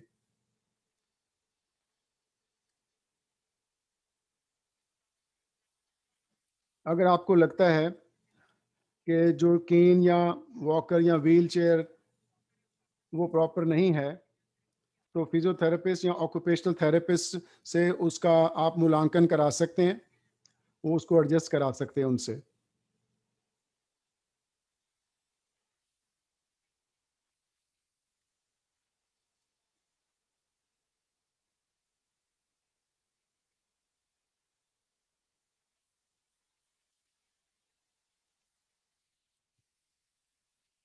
तुरंत चलने के लिए किसी सहारे का इस्तेमाल करना, उससे मेरी निर्भरता और बढ़ जाएगी। कहीं मैं यदि मैं केन का इस्तेमाल करता हूं तो मैं उस पर निर्भर हो जाऊंगा। ये बात सही है या गलत है? ये सारे रिसोर्सेज हैं। जो मेन चीज़ जो है वो www.gov.bc.ca है। अगर आप होम इम्प्रूवमेंट असिस्टेंट प्रोग्राम में जा सकते हैं, उसमें आपको कर्जा मिल सकता है। एक बहुत अच्छे रिसोर्सेज हैं। आप अपने बच्चों के साथ ये बात कर सकते हैं और इनको चेक कर सकते हैं। दूसरे रिसोर्सेज भी हैं। कैनेडियन रेड क्रॉस सोसाइटी, वो घर में आकर आपकी मदद कर सकते हैं। वो नहीं कर सकते, अगर वो आप योग्य नहीं है तो आप किसी और कम्युनिटी प्रोग्राम के साथ आपको मिला सकते हैं। हम जो बात करते हैं गिरने के बारे में, आपको योजना बनानी चाहिए कि कोई भी गिर सकता है, इसलिए यकीनी बनाएं कि आप क्या कर सकते हैं। आपके पास एक निजी अलार्म हो सकता है, कोई अलार्म होते हैं जो अगर आप अकेले रहते हैं तो अपने अपने आप वो बज जाता है और 911 को सूचना चली जाती है। या अपना मोबाइल या एक नंबर डायल करके रख सकते हैं। जो चाबी होती है उसके ऊपर आप एक स्टिकी लगा सकते हैं, 1 या 2 नंबर रखें अपना, अपने बेटे बेटी का या किसी रिश्तेदार का। अगर कोई गिर जाए तो कोई और वो नंबर दे के किसी को फ़ोन कर सकता है।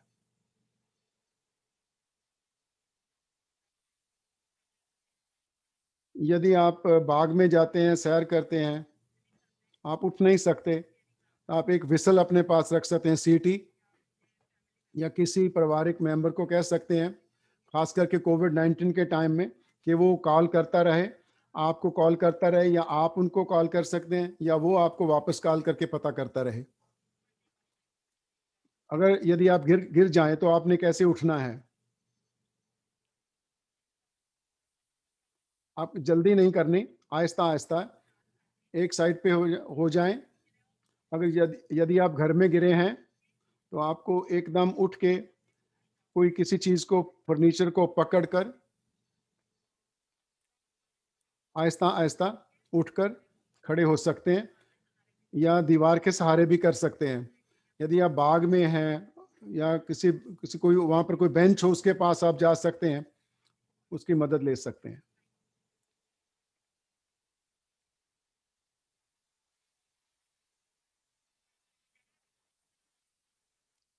जो कसरत का इसमें भूमिका है वो बहुत ज़रूरी है। वो हमारी हड्डियों को और मांसपेशियों को मज़बूत करता है। जो कैल्शियम है, वो हड्डियों के कमज़ोर होने की दर को कम कर देता है। जो मांसपेशियों की ताकत है वो बढ़ जाती है। जो अगर आप मांसपेशियाँ अच्छी होती हैं तो जोड़ों पे असर कम पड़ता है। वो इस तरह से आपकी मदद करता है।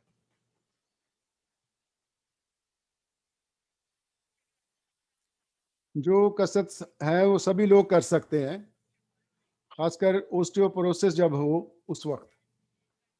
कई बार यदि आपने पहले कभी एक्सरसाइज़ नहीं की, तो अपने डॉक्टर की सलाह ले सकते हैं, या बोन स्कैन का टेस्ट है, उसकी रिपोर्ट अगर आपके पास हो, तो उसके मुताबिक एक्सरसाइज़ का प्रोग्राम आपका बनाया जा सकता है। जब आपने कसरत करना शुरू करना है, तो यकीनी बनाएँ कि आपको ठीक लगता हो, आपने खाया-पिया हो, आपके जूते सही हों, अगर ऐनक लगाते हैं या सुनने की मशीन इस्तेमाल करते हैं, वो आपके पास हो, जहाँ पे आपने एक्सरसाइज़ करनी है, वो सारा इलाका ठीक-ठाक हो। आपको कोई कुर्सी चाहिए, जो कोई चीज़ चाहिए, वो उसके पास होनी चाहिए, और आपके कपड़े सही पहने होने चाहिए। शलवार पहनकर या ढीले-ढाले कपड़े पहनकर आपको कसरत नहीं करनी चाहिए। हो सके तो आपके पास एक एक छपा हुआ कसरत का प्रोग्राम होना चाहिए। जब आप एक्सरसाइज़ कर रहे हैं, यदि आपको दर्द हो जाए या आपका साँस फूल जाए, जब आप एक्सरसाइज़ करते हो तो यकीनी बनाएँ कि किसी के साथ आप बात कर सकें। इस तरह से होना चाहिए। यदि आप किसी से बात नहीं कर सकते, आपकी साँस फूल रही है, तो वो आपके लिए बहुत ज़्यादा है, आपको कम करना पड़ेगा। हो सकता है कोई और वजह उसकी हो। यदि आप कसरत कर रहे हैं, आपको दर्द होती है, 0 से 10 तक, अगर 4-5 तक आपका पेन है तो ठीक है। अगर पेन 7-8 तक पहुँच गया है, तो फिर आपको किसी से मशवरा करना पड़ेगा कि वो कसरत आप करनी चाहिए कि नहीं। हो सकता है वो आपके पास लिए सही ना हो। आपको बंद कर देना चाहिए, आराम करना चाहिए, और डॉक्टर की या दूसरे फिजियोथेरेपिस्ट की का मशवरा लें। डॉक्टर लीना ने पहले बताया कि जो कसरत जब ओस्टियोपोरोसिस होता है तो हम सब आगे को झुकते जाते हैं। तो यकीनी बनाएं कि जब आप कसरत करते हैं तो उसके साथ क्या होता है कि जो आपकी बॉडी के सामने के और पीछे की मांसपेशियां मजबूत हो जाती हैं, और आपको संतुलन रख सकते हैं, और वो बेहतर बन जाती हैं।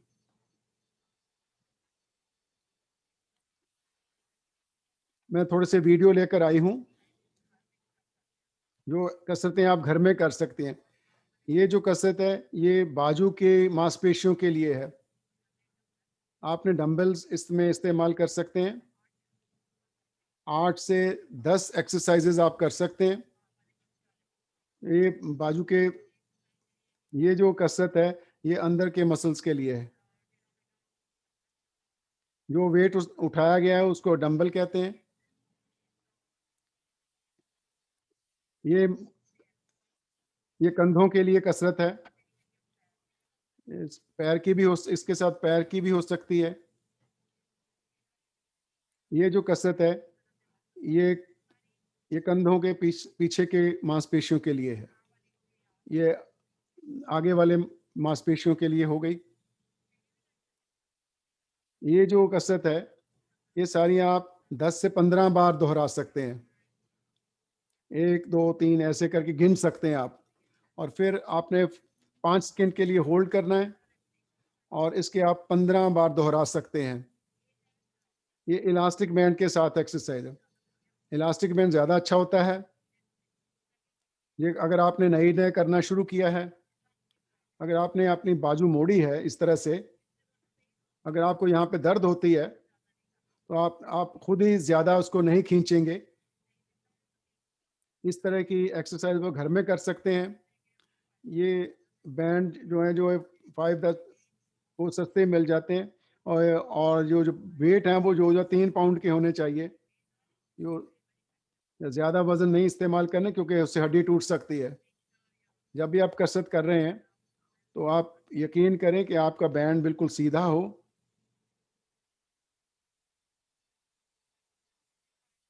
ये जो एक्सरसाइज है ये शरीर के ऊपर के भाग के लिए है।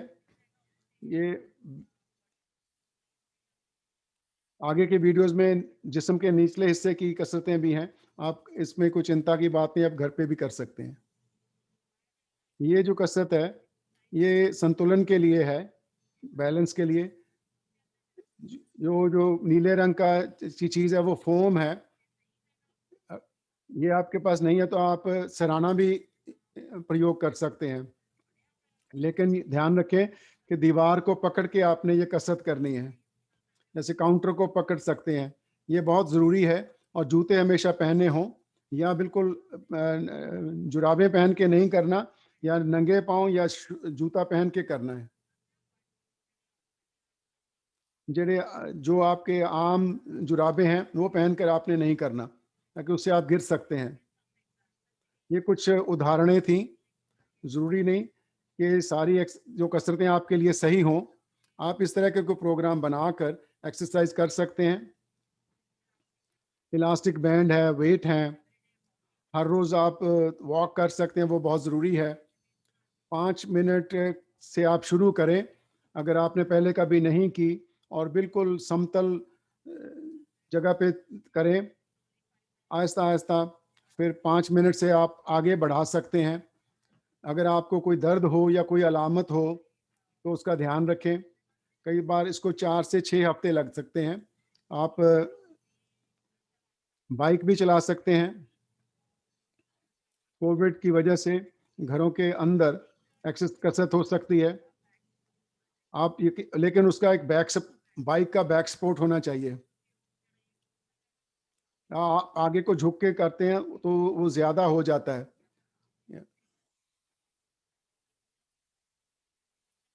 जो हमारा अगला जो सेशन है अगले हफ्ते, उसमें और कसरतों के बारे में बात करेंगे।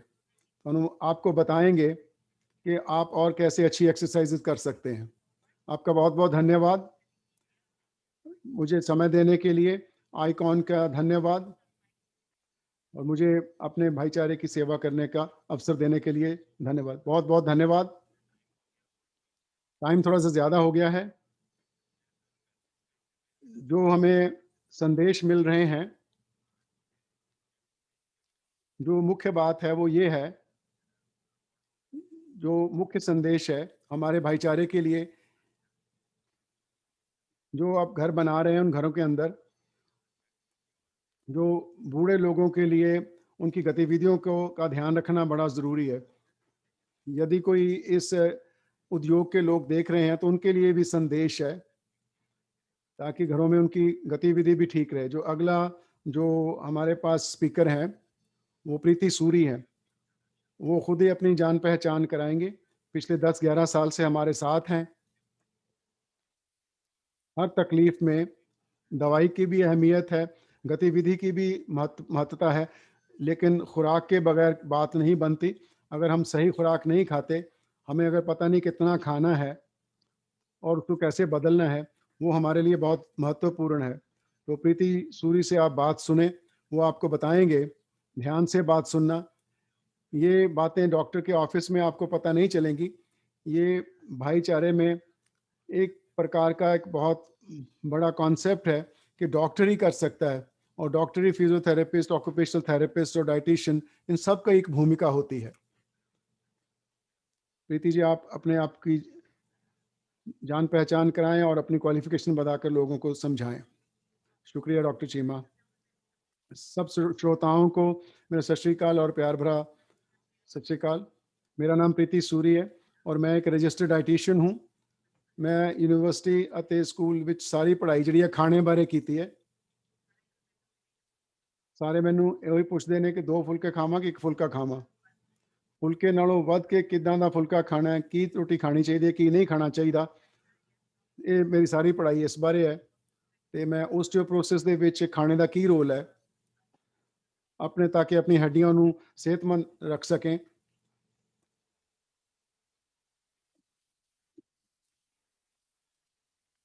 जो भी हमने अभी तक प्रेजेंटेशन सुनी है, डॉक्टर लीना जैन ने बताया कि ओस्टियोपोरोसिस में हमारी जो हड्डियां हैं, उनकी जो घनता है, घनत्व है, वो कमज़ोर हो जाता है। वो कमज़ोर हो जाती हैं, टूट जाती हैं। आप ये बात समझ चुके हैं। आपने ये भी सुन चुके हैं कि इसमें खुराक का बहुत महत्व है। हमने कसरतें भी सीखी हैं, आप खुराक के बारे में जानते हैं। दिन में हमने कितनी बार ही खाना है, क्या नहीं खाना है, क्या बनाएं, क्या खरीदें। उसके बाद जो डाइट शब्द है, उससे डरने की बजाय समझने की कोशिश करें कि सिर्फ परहेज़ करना है। डाइट का मतलब है कि क्या खाना है और हमारे लिए सही है, और क्या खाना हमारे लिए अच्छा हो सकता है।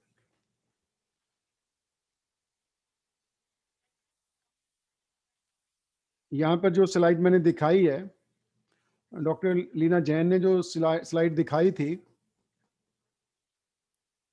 वो जन्म से लेकर 25 साल तक जो खाना हम खाते हैं, उसके साथ हमारी हड्डियों की सेहत जुड़ी होती है। हम हमेशा सुनते हैं कि पेरेंट्स, बुजुर्ग कहते हैं कि दूध पी लो, दूध पीना बहुत ज़रूरी है, नहीं तो हड्डियाँ टूट जाएंगी। क्योंकि उसमें एक अच्छी बात है कि दूध में कैल्शियम होता है। मैं आगे चल के इसके बारे में बात करूंगी। लेकिन जन्म से लेकर 25 साल तक विटामिन डी का लेना बहुत ज़रूरी है। जब हमारी बोन बन रही होती हैं, मजबूत हो रही होती हैं, 25 से 40 साल की उम्र में उसका उसका रख रखाव है। ये नहीं है कि दूध दूध पीना भूल जाएं और कुछ करते रहें। जैसे हमारी गाड़ी की रख रखाव ज़रूरी होता है, तो उसी तरह से हम हम जैसे मैकेनिक के पास मेंटेनेंस के लिए लेके जाते हैं, उसी तरह से हमारा ध्यान रखना ज़रूरी है। जब हमारी 40 साल से ज़्यादा की उम्र हो जाती है, तब कुदरती तरीके से हमारी हड्डियों में जो कैल्शियम जो है कम होना शुरू हो जाता है। इसलिए उसकी देख-रेख करना, उसको सही खुराक देना, सही दवाई लेना और सही सावधानी रखना बहुत ज़रूरी है। तो 2 उम्र वर्ग बहुत ज़रूरी हैं। एक यंग जो पीढ़ी है वो, या जो बड़ी उम्र है उसमें ध्यान रखना बहुत ज़रूरी है। जो 40 से ज़्यादा की जो उम्र है, ये बहुत ज़्यादा ज़रूरी है।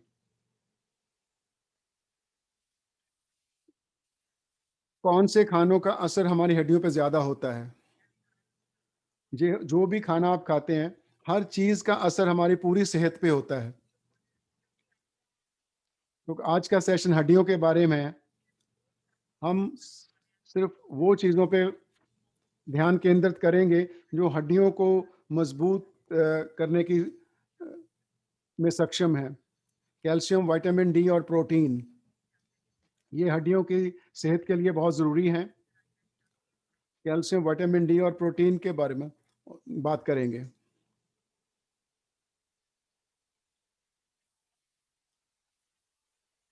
सच्चाई ये है कि 40 साल की उम्र के बाद यदि आप मुनासिब कैल्शियम नहीं लेते तो जो जो हमारा नुकसान होता है वो हड्डियों को कमज़ोर कर देगा।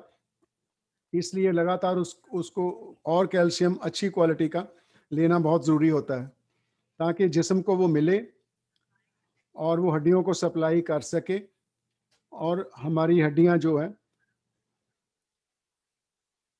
40 साल की उम्र के बाद ये बहुत ज़रूरी है। विटामिन डी के बारे में हमेशा सुनते हैं कि कैल्शियम के साथ विटामिन डी भी लेना चाहिए। ये ऐसे ताले की चाबी है। अगर विटामिन डी ना हो तो कैल्शियम सही तरीके में बॉडी में जमा नहीं हो सकेगा। कैल्शियम और विटामिन डी इकट्ठा इनका नाम लिया जाता है। प्रोटीन भी बहुत अहम है। दालें जो हैं, जो पहली प्रेजेंटेशंस थी उसमें हमने बात की कि वो भी बहुत महत्वपूर्ण है कि हमारी मांसपेशियां मजबूत हों। हड्डियों के मजबूत होने के लिए भी उसकी ज़रूरी है। तो जो चीज़ टूट जाती है उसको जोड़ने के लिए उसकी भूमिका होती है। छोटी छोटी ये ईंटों जैसी इनकी स्थिति होती है, जो हर एक चीज़ की, अंडा अगर आप खाते हैं उसकी भी अहमियत है। जो दालें हैं और उसमें भी कैल्शियम होता है, अंडों में भी होता है, दालों में भी होता है। हमने ध्यान केंद्रित करना है कैल्शियम और विटामिन डी पे। कितना चाहिए चाहिए ये तो हम जानते हैं, लेकिन कितना चाहिए? जिन स्त्रियों की उम्र 50 साल से कम है उनको एक दिन में 1200 मिलीग्राम, और जिनकी उससे कम है उनको 1200 मिलीग्राम।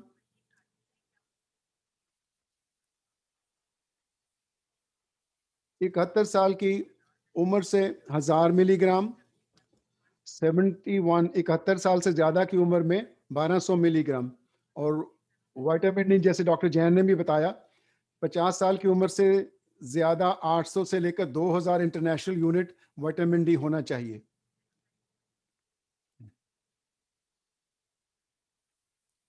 कैल्शियम कहाँ से मिलता है? मैंने कई बार अपने प्रेजेंटेशन में ये बात करती हूँ कि हमारे भाईचारे में तो एक मंत्रा लेकर चलना चाहिए। हम कई बार हमारी पीढ़ी कहती है कि ये देसी खाना नहीं खाना, ये नहीं खाना, वो नहीं खाना।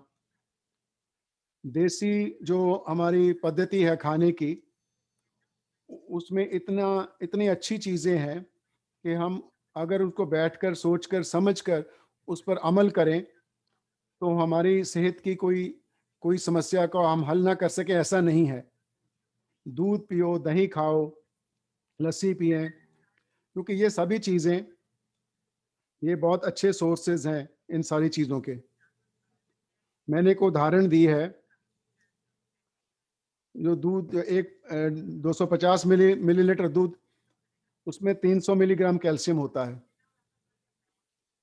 अगर इसका हिसाब लगाएं, अगर 4 कप दूध आपको पीना पड़ेगा 1200 मिलीग्राम कैल्शियम के लिए। 4 कप दूध पीने के बाद और आप कुछ खा सकेंगे, उसके आपकी इसलिए ये संभव नहीं है कि हम 4 कप दूध दिन में पिए। तो लेकिन ये समझना चाहिए कि इतना दूध पीने के बाद ही इतना कैल्शियम मिलेगा। तो हम बात करेंगे कि हम कैसे 1200 मिलीग्राम कैल्शियम ले सकते हैं।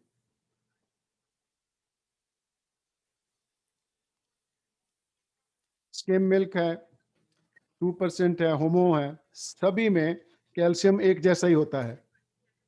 मैं निजी तौर पर यह सिफारिश करती हूँ कि स्किम या 2% दूध का इस्तेमाल करें। कई लोग होमो पसंद करते हैं टेस्ट के लिए, लेकिन उसमें फैट ज़्यादा होता है। फैट की बात किसी और दिन करेंगे। जब जहाँ तक भी हो सके स्किम मिल्क या फिर 1% दूध का इस्तेमाल करने की कोशिश करें, वो कैल्शियम का अच्छा सोर्स है। फिर दही है। दही और रायता काफ़ी हमारे भोजन में शामिल रहता है। बाहर से जो फ्लेवर वाला दही है, घर में दही जमाएं, जैसे घरों में हमारे जमाया जाता था, हमारे पेरेंट्स जमा करते थे। तो घर में दही जमाएं और वो प्लेन दही वो आप खाएं। घर का बना हुआ दही जो सबसे अच्छा है, उससे अच्छी कोई चीज़ नहीं हो सकती। एक जो कटोरी होती है 250 ml की अगर हो, उसमें अंदाजा है कि 350 मिलीग्राम कैल्शियम उसमें होता है।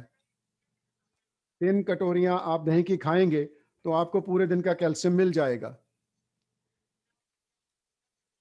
मैं कह रही हूँ कि घर में दही जमाओ, लेकिन बाहर का भी अगर लेना हो तो वो भी ठीक है।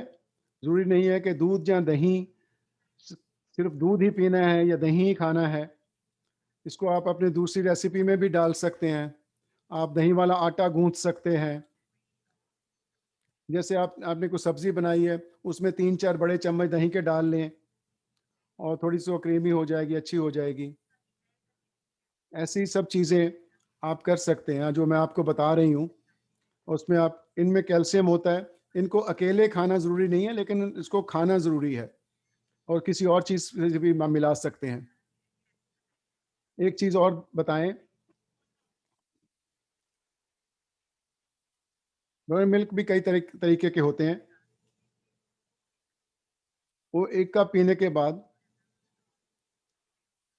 250 मिलीग्राम कैल्शियम उससे मिलता है। वो काफ़ी सारा आपको पीना पड़ेगा। जो घर में जब हम लस्सी बनाते हैं, कई तरीके से बनती है। कई लोग मीठी बनाते हैं, कई लोग पानी डाल के बनाते हैं। गर्मियाँ शुरू होंगी तो एक बड़ा चम्मच दही का थोड़ा पानी डालकर वो लस्सी बन जाती है। वो नहीं करना है। तो और जो है उसके बाद में हमें पता है कितना कैल्शियम है।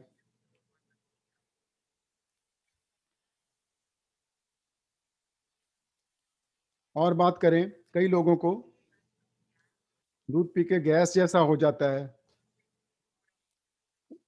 पेट के निचले हिस्से में, उसको लूज मोशन भी हो सकते हैं। उसको लैक्टोज इंटॉलरेंस हम कहते हैं।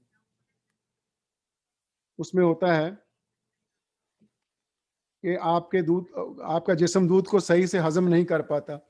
तो दही से इतनी प्रॉब्लम नहीं होती, लेकिन दूध अगर आप एक कप पी लें तो आपको सूट नहीं करता। सोया मिल्क या दूसरे मिल्क यूज़ कर सकते हैं, उसमें भी कैल्शियम होता है। अगर आप वो इस्तेमाल करते हैं तो वो भी ठीक है।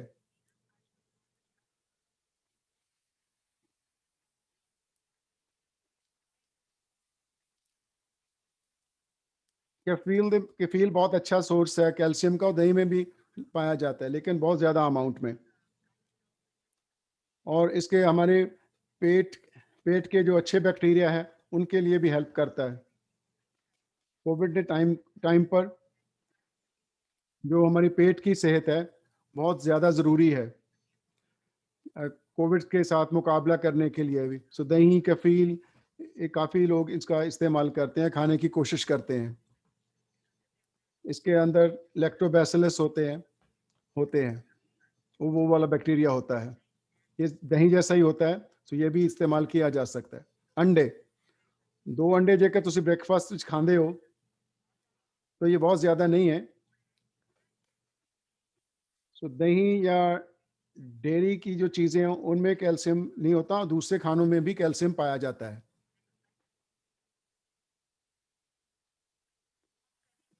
अब करिए बादामों की बात। कोई भी हमारा जो ईस्ट इंडियन घर है उसमें बादाम ना होते हों, तो बादाम भी कैल्शियम का एक बहुत अच्छा स्रोत है। हम बात करते हैं, एक चौथा हिस्सा कप की बात करते हैं, कप की बात करते हैं। ये एक स्टैंडर्ड माप है, लेकिन कोई भी सही तरीके से मेजर नहीं कर सकता। चौथा हिस्सा कप कितना होता है? एक मुट्ठी ਦੇ ਵਿੱਚ ਇੱਕ ਤੁਸੀਂ ਪਕੜਿਆ ਜਾ ਸਕਦਾ ਇੱਕ ਮੈਂਡਰਿਨ ਜੋ ਛੋਟੇ ਛੋਟੇ ਆਏ ਹੋਏ ਨੇ। तो इन्ने बादाम तुसी एक चौथा हिस्सा कप बनगे। छोटा जो मैंडरिन का अंदाजा लेकर वो आप समझ सकते हैं कि 1/4 कप बादाम बन जाएंगे। उसमें भी कैल्शियम होता है, उसमें अच्छे फैट्स होते हैं, हार्ट के लिए अच्छे होते हैं। इसमें हड्डियों के लिए ज़रूरी चीज़ें, मसल्स के लिए ज़रूरी चीज़ें आपको मिल जाती हैं।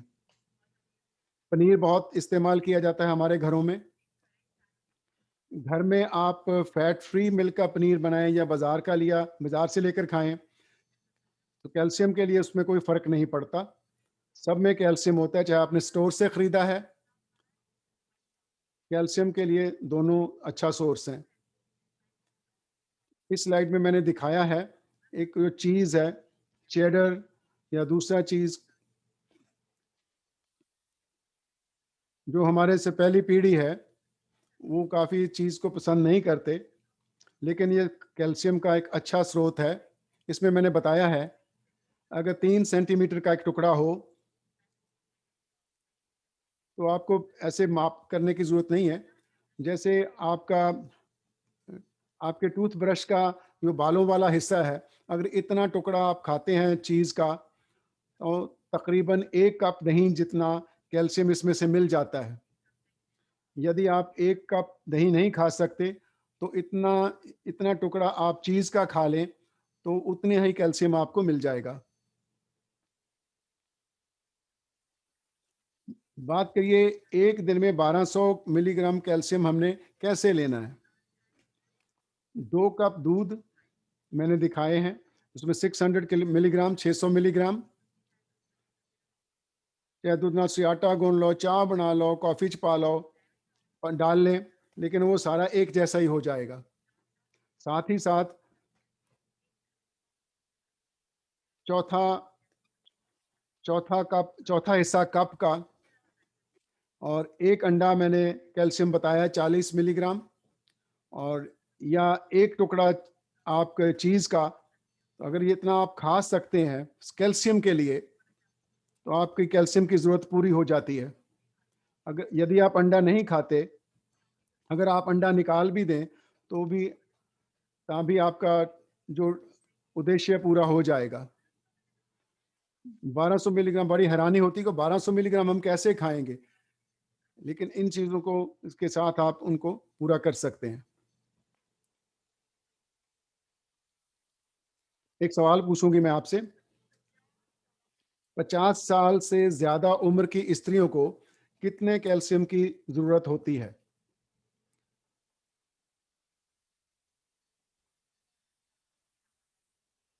हमने बात की थी कि उम्र के हिसाब से बदलता जाता है, कैल्शियम की ज़रूरत बदल जाती है।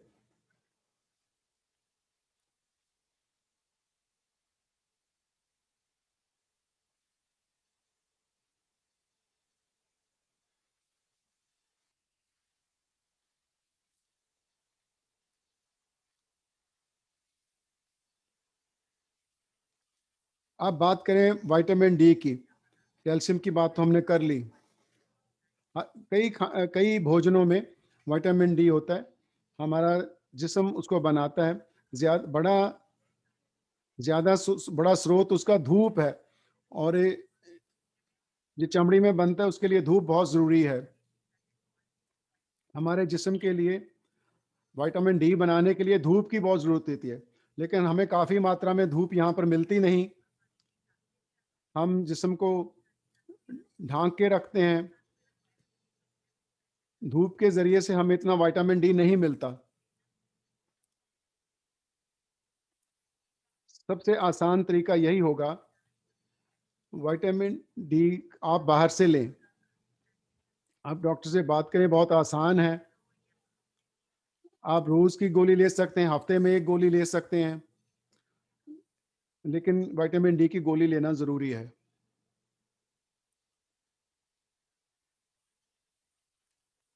कई चीज़ें भोजन में इस तरह की होती हैं जो हमारी कैल्शियम आप जितना मर्ज़ी खा लें, लेकिन उसको अब्ज़ॉर्ब नहीं करते, तो उनको हम इनहिबिटर्स कहते हैं।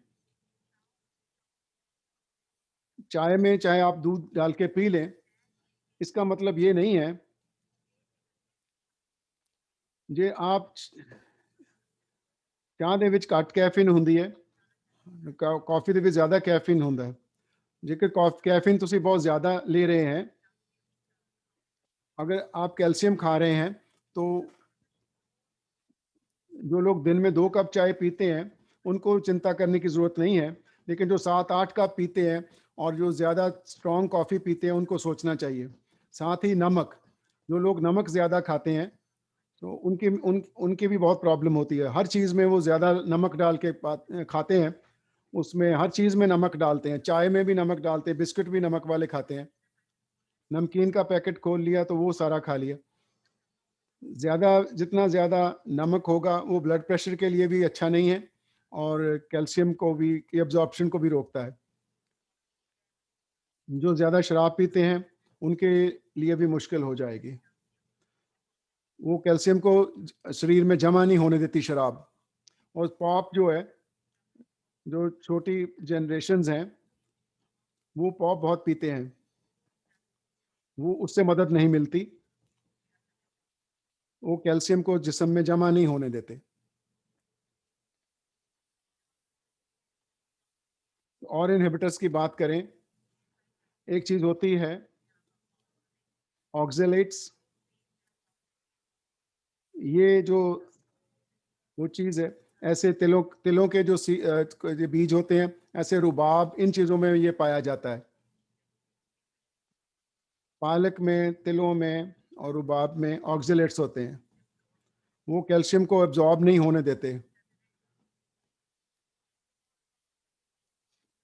पालक को आप कॉर्न के साथ बना लें तो और भी स्वादिष्ट हो जाएगा, और आप पनीर को अलग से खा लें। अगर पालक में अगर आपने पनीर डाल लिया तो वो कैल्शियम जो मिलना है वो अब्जॉर्ब नहीं होगा। ये बहुत ज़्यादा ज़रूरी है। फाइट एट को हम डिस्कस करें। जो दालों को हम रात को भिगो देते हैं, आप देखेंगे कि पानी के ऊपर झाग जैसी आ जाती है, जो बुलबुले से बन जाते हैं, वो फाइटेट्स होते हैं। वो हमारे कैल्शियम को एब्जॉर्ब नहीं होने देते। इसलिए बहुत ज़रूरी है कि वो जो पानी है जिसमें आपने दाल भिगोई है, उसको आप निकाल दें और उनको खुले पानी में अच्छे से धो लें और फिर उनको बनाएं, ताकि दालों से जो हमें कैल्शियम मिलता है वो पूरे का पूरा एब्जॉर्ब हो सके। एक और सवाल है आपके लिए, क्या पॉप या पीन वाली जो मीठी चीज़ें हैं वो अच्छी हैं या हमारे लिए, या उससे आपकी हड्डियों को कोई फ़र्क नहीं पड़ता? बच्चों के लिए ख़ास तौर पे, जो छोटी पीढ़ी है उनके लिए इसके लिए ध्यान देना बहुत ज़रूरी है। बड़ी बड़ी उम्र के लोग वो इन चीज़ों को कम पीते हैं, लेकिन नौजवान लोग ज़्यादा पीते हैं। तो क्या पॉप या पीने वाली मीठी चीज़ें हड्डियों के लिए अच्छी होती हैं? यहाँ पर मैंने एक ओस्टियोपोरोसिस की वेबसाइट से मैंने लिया है। उनकी वेबसाइट पे कैल्शियम कैलकुलेटर है। जब भी आपको लगे कि पता नहीं चलता, तो यहाँ पर जाकर आपने दिन में क्या खाया है, उसको यहाँ पे भर के आप अंदाज़ा लगा सकते हैं कि आपने कितना कैल्शियम दिन में लिया है। एक और सवाल है, प्रोटीन हमारी हड्डियों की सेहत के लिए ज़रूरी है? हाँ, नहीं, सिर्फ जानवरों का प्रोटीन ज़रूरी होता है, या मुझे पता नहीं। प्रोटीन की जैसे हमने बात की कि ये ईंटों की तरह होता है, जो हमारे हमारे जिस्म को के निर्माण के लिए ईंटों जैसे काम करता है। धन्यवाद। बहुत बहुत धन्यवाद प्रीति। हमेशा की तरह आपकी प्रेजेंटेशन बहुत अच्छी थी, सभी बातें समझने वाली थी। क्योंकि फिर मैं जोर दे के कहना चाहता हूँ कि हमारे भाईचारे में एक बहुत बड़ी बात है कि सिर्फ डॉक्टर्स ही ये बात को का हल कर सकते हैं, लेकिन हमें चाहिए कि सभी जो सेहत पेशेवर हैं उनके साथ बात करें। हर एक जो इंसान है, हर एक जो प्रोफेशनल है, उनकी भूमिका बहुत महत्वपूर्ण है। जो अगली बात हमने करनी है वो है प्रश्न उत्तर। हमने बहुत से प्रश्न आए हैं। एक दो सवाल ऐसे हैं जो हो सकता है हम आज उनका उत्तर ना दे सकें, वो अगली बार का टॉपिक है, अगले हफ्ते का। लेकिन कोशिश करेंगे कि उन सब प्रश्नों के उत्तर दे सकें।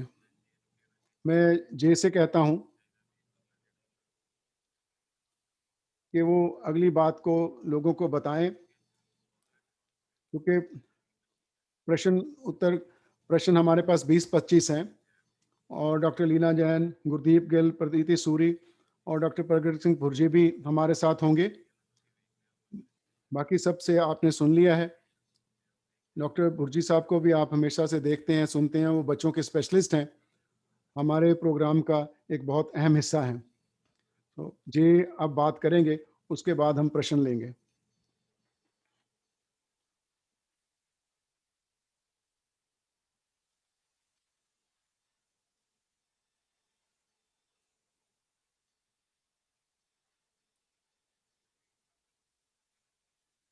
जब पोल शुरू होगी तो पोल प्रश्न खुद ब खुद स्क्रीन के दाहिने हाथ खुल जाएगा। आप अपना सवाल का जवाब चुन सकते हैं। हमारे इन प्रश्नों के उत्तर हमारे लिए बहुत महत्वपूर्ण हैं, ताकि इस तरह के समागमों की तैयारी हम बहुत अच्छी तरह से कर सकें, सुधार ला सकें, क्या कर सकते हैं।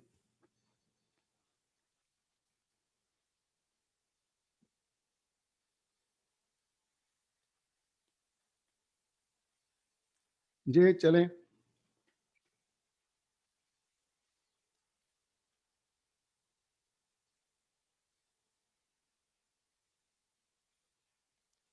पहला प्रश्न, 3 सवाल दिए गए हैं। हम चाहते हैं कि आप इन प्रश्नों का उत्तर दें, ताकि हम और सुधार कर सकें। कौन सी आयु में, कौन सी उम्र में हड्डियों का पुंज सबसे अधिक होता है? इनके उत्तर दिए गए हैं। 0%,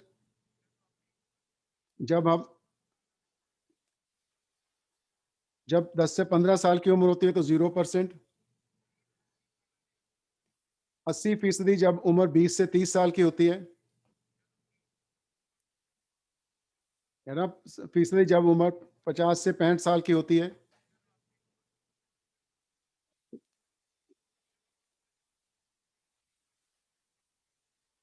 यदि आप बड़ी उम्र के व्यक्ति हैं और भोजन को आप रोकना चाहें,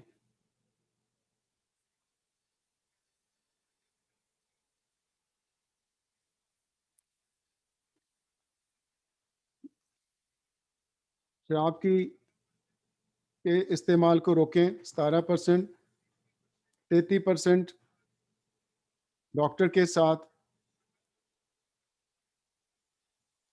हड्डियों के बारे में बात करें। तीसरा प्रश्न, क्या उसके साथ पीठ का कुबड़ा होना साधारण बात है? पहला आंसर है हाँ, दूसरा है नहीं। हम सभी जो स्वास्थ्य माहिर हैं, उनका धन्यवाद करते हैं। आप हम उन आपसे सुनना चाहते हैं कि ये जो जानकारी आपको दी गई है, आपके लिए कितनी सहायक साबित हुई है।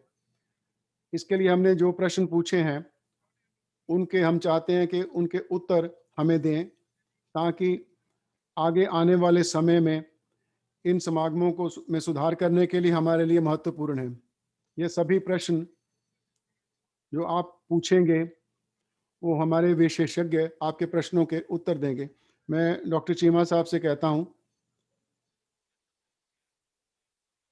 सबसे पहले 5-6 प्रश्न हमें आए हैं। डॉक्टर जैन अगले हफ्ते हमारे साथ नहीं होंगे। पहला सब प्रश्न इनके लिए है,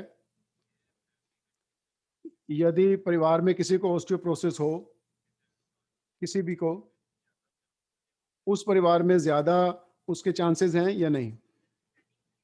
जब अध्ययन किए गए हैं तो देखा गया है, अगर किसी के माँ-बाप दोनों में से किसी भी माँ या बाप को ऑस्टियोपोरोसिस है, तो आगे बच्चों को भी हो जाता है। ये देखा गया है। ये जेनेटिक फैक्टर है जिसको हम बदल नहीं सकते। यदि हम बदल सकने वाले तथ्यों को देखें, जो दवाइयाँ जो पहले लेना शुरू कर सकते हैं। प्रीति के लिए अगला प्रश्न है, यदि किसी को लैक्टोज इंटॉलरेंस हो, उनके लिए प्रोटीन का सोर्स क्या है? जिनको लैक्टोज इंटॉलरेंस होवे, उनके लिए दूसरे बदल दूसरे बदल हैं, वो सब्स्टिट्यूट्स ले सकते हैं। वो कैल्शियम दे सोर्स हैं। साथ ही साथ प्रोटीन के लिए दही खा सकते हैं दूध के अलावा। नट्स और दालें वो भी बहुत अच्छे सोर्स हैं प्रोटीन के। डॉक्टर जैन के लिए अगला प्रश्न है। फिर से प्रश्न पूछने वाले ने कहा है, बिल्कुल हिप जॉइंट में पेन है, ये ओस्टियोप्रोसिस के कारण है या किसी और कारण है? आमतौर पर मुझे नहीं पता कि आपकी उम्र कितनी है। ज़्यादातर दर्द आर्थराइटिस के साथ संबंधित होती है। ओस्टियोप्रोसिस क्योंकि मैम ने बताया है कि चुपचाप तरीके से काम करता है, उसके कारण भी हो सकती है। काफ़ी लोगों की पेन कम हो जाती है। अगर महत्वपूर्ण ये है कि आप अपना बोन स्कैन कराएं, अपने फैमिली डॉक्टर को कहें, उसके साथ मशवरा करें, वो सही उत्तर आपको देगा कि क्या मसला है। डॉक्टर भुर्जी के लिए अगला प्रश्न है। हमने बुजुर्गों की बात की है, बच्चों में कौन कौन सी चीज़ों का ख्याल रखा जाए ताकि सोर्स ऑफ कैल्शियम या जब जिस उम्र में उनकी हड्डियां बनती हैं तो माँ बाप किस तरीके से अपने बच्चों का ख्याल रखें?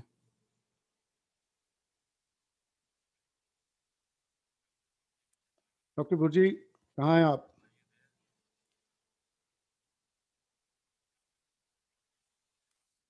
डॉक्टर लीना जैन।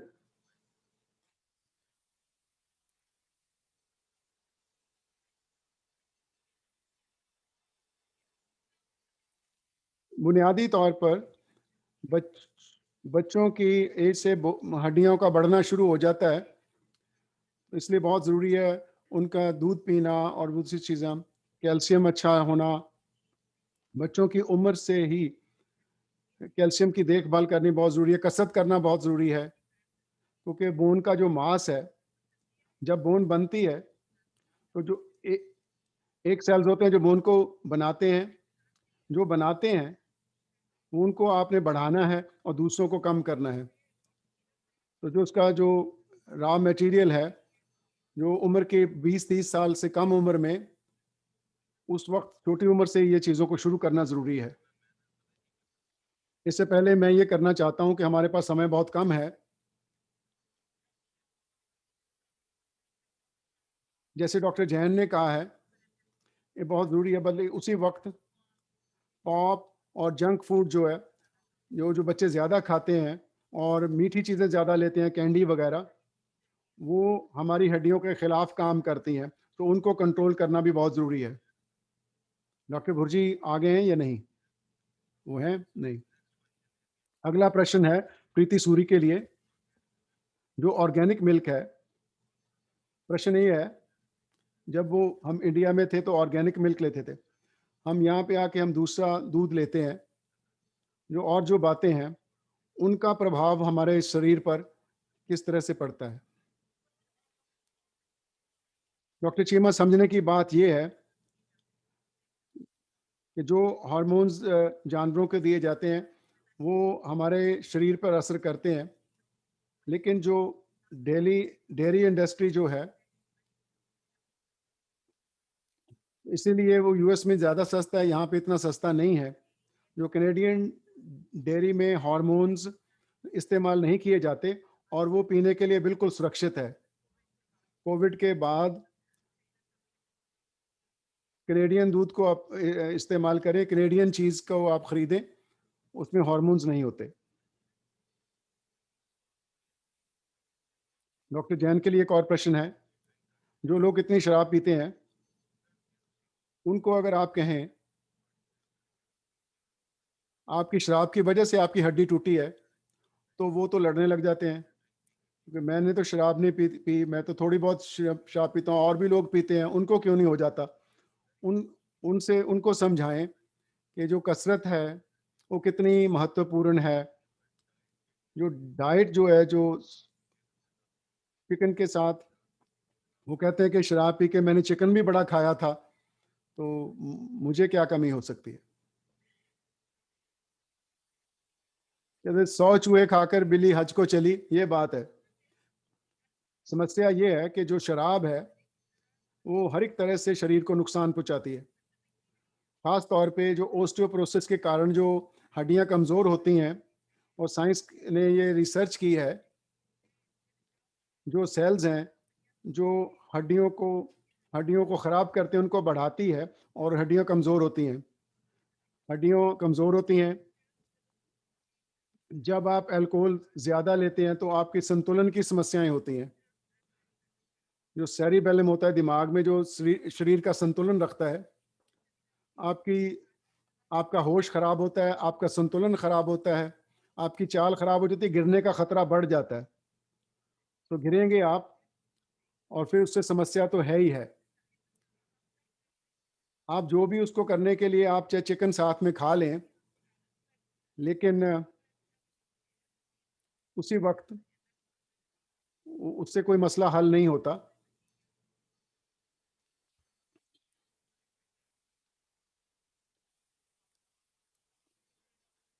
मैं कहना चाहती हूँ कि कई चीज़ें साड़ी खुराक में सिर्फ स्वाद के लिए होती हैं, उनका कोई हमारे लाभ नहीं होता।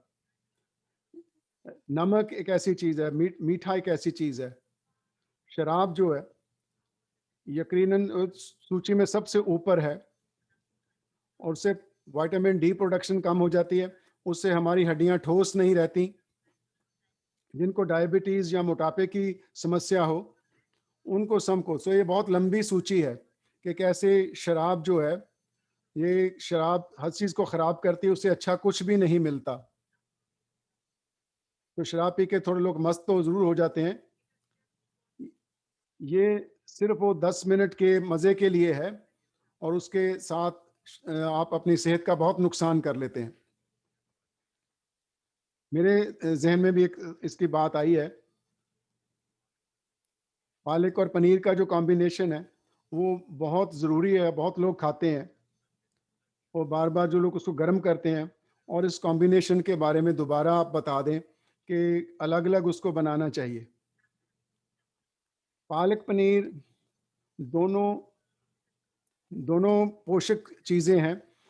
पालक भी हमारे शरीर के लिए बहुत ज़रूरी है, उसमें विटामिन्स होते हैं, फाइबर होता है। पनीर जो है वो कैल्शियम और विटामिन डी के लिए महत्वपूर्ण है, लेकिन उसमें ऑक्सलेट होते हैं, पालक में ऑक्सलेट्स होते हैं।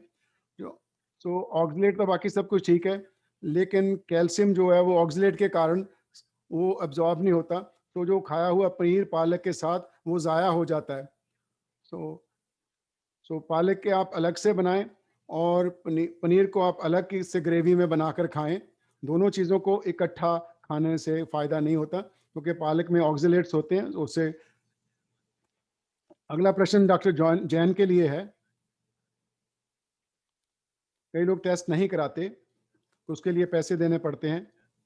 अगर आप टेस्ट नहीं करा सकते, तो एवरेज विटामिन डी और कितना आपको लेना चाहिए, अगर ज़्यादा ले लिया जाए तो क्या नुकसान हो सकता है।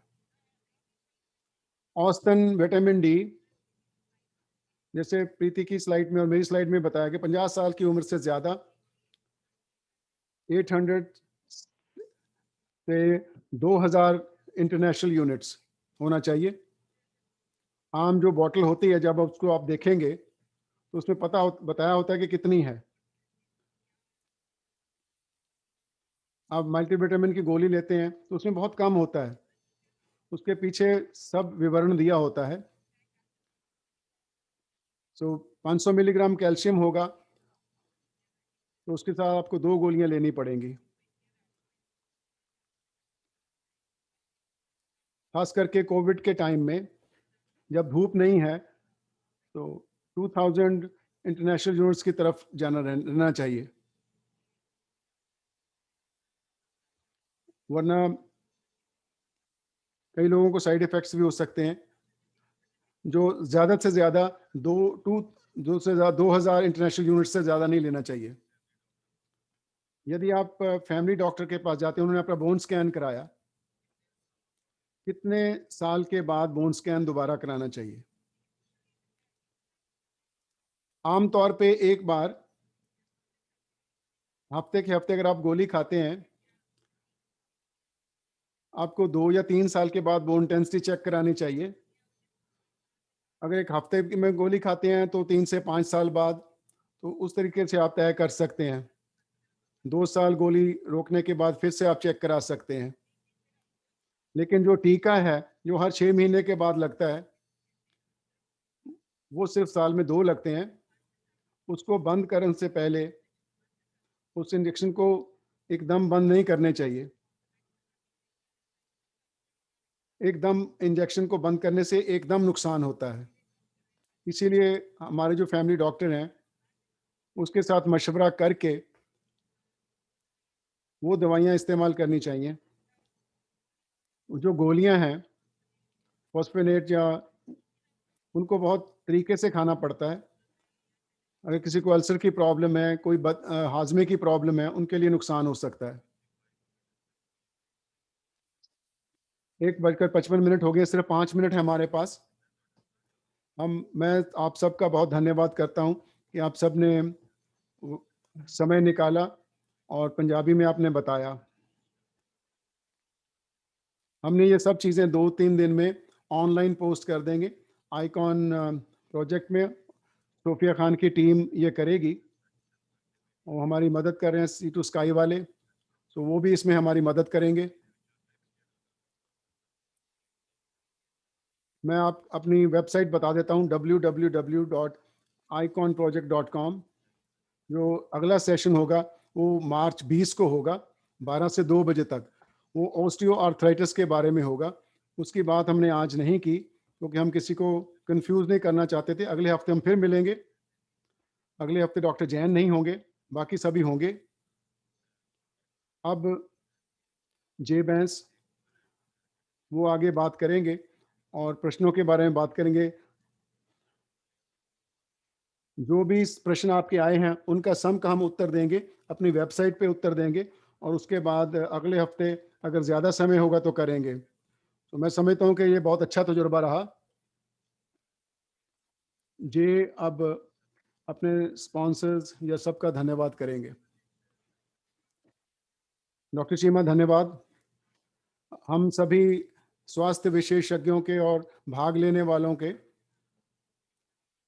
जो हमारे साथ शामिल हुए हैं, हमारे स्पॉन्सर्स और हमारे कम्युनिटी पार्टनर्स और हमारे प्रदर्शक जिन्होंने इस प्रोग्राम को सफल बनाने में हमारी सहायता की है, उनका धन्यवाद करते हैं और हम आशा करते हैं कि भविष्य में भी वो हमारे साथ जुड़े रहेंगे। आपका हमारे साथ शामिल रहना बहुत महत्वपूर्ण है क्योंकि आपसे जो जानकारी हमें मिलती है वो हमारे लिए बहुत मददगार होती है और आने वाले अगले प्रोग्रामों में हम आपके सुझाव उनको शामिल कर सकें और इनको और अच्छा बना सकें। मेरा ख्याल है कि समाप्त हो गया है। सबका बहुत बहुत धन्यवाद। खासकर मिनिस्ट्री ऑफ हेल्थ का जो इस प्रोग्राम को माली इमदाद देते हैं, उनका बहुत बहुत धन्यवाद। सबसे महत्वपूर्ण है कि हमारे डॉक्टर्स जो डाइटिशियन प्रीति सूरी, गुरदीप गिल, जिन्होंने हमेशा की तरह इस बार भी बहुत अच्छे तरीके से बताया है। प्रीति सूरी, इन्होंने किताब भी एक इनकी छपी है, तो अगली बार इनकी किताब के बारे में बात करेंगे। लेकिन आज सबका बहुत बहुत धन्यवाद। हम आपको अगले हफ्ते मिलेंगे 20 तारीख को, 20 मार्च को 12 बजे। ऑस्टियोआर्थराइटिस की बात करेंगे। उस वक्त दोनों बातों को हम कोशिश करेंगे कि आपको बता सकें। हम आप अपने सुझाव हमें दे सकते हैं, हमें ईमेल कर सकते हैं। जो बात आपको अच्छी नहीं लगी, जो आप समझते हैं कि हम उसको बदलें, वो हमारे लिए बहुत महत्वपूर्ण है, बहुत बेहद महत्वपूर्ण है। आपके लिए भी महत्वपूर्ण है और भाईचारे के लिए महत्वपूर्ण है। सो आप सबका बहुत बहुत धन्यवाद। धन्यवाद, सबका धन्यवाद। धन्यवाद।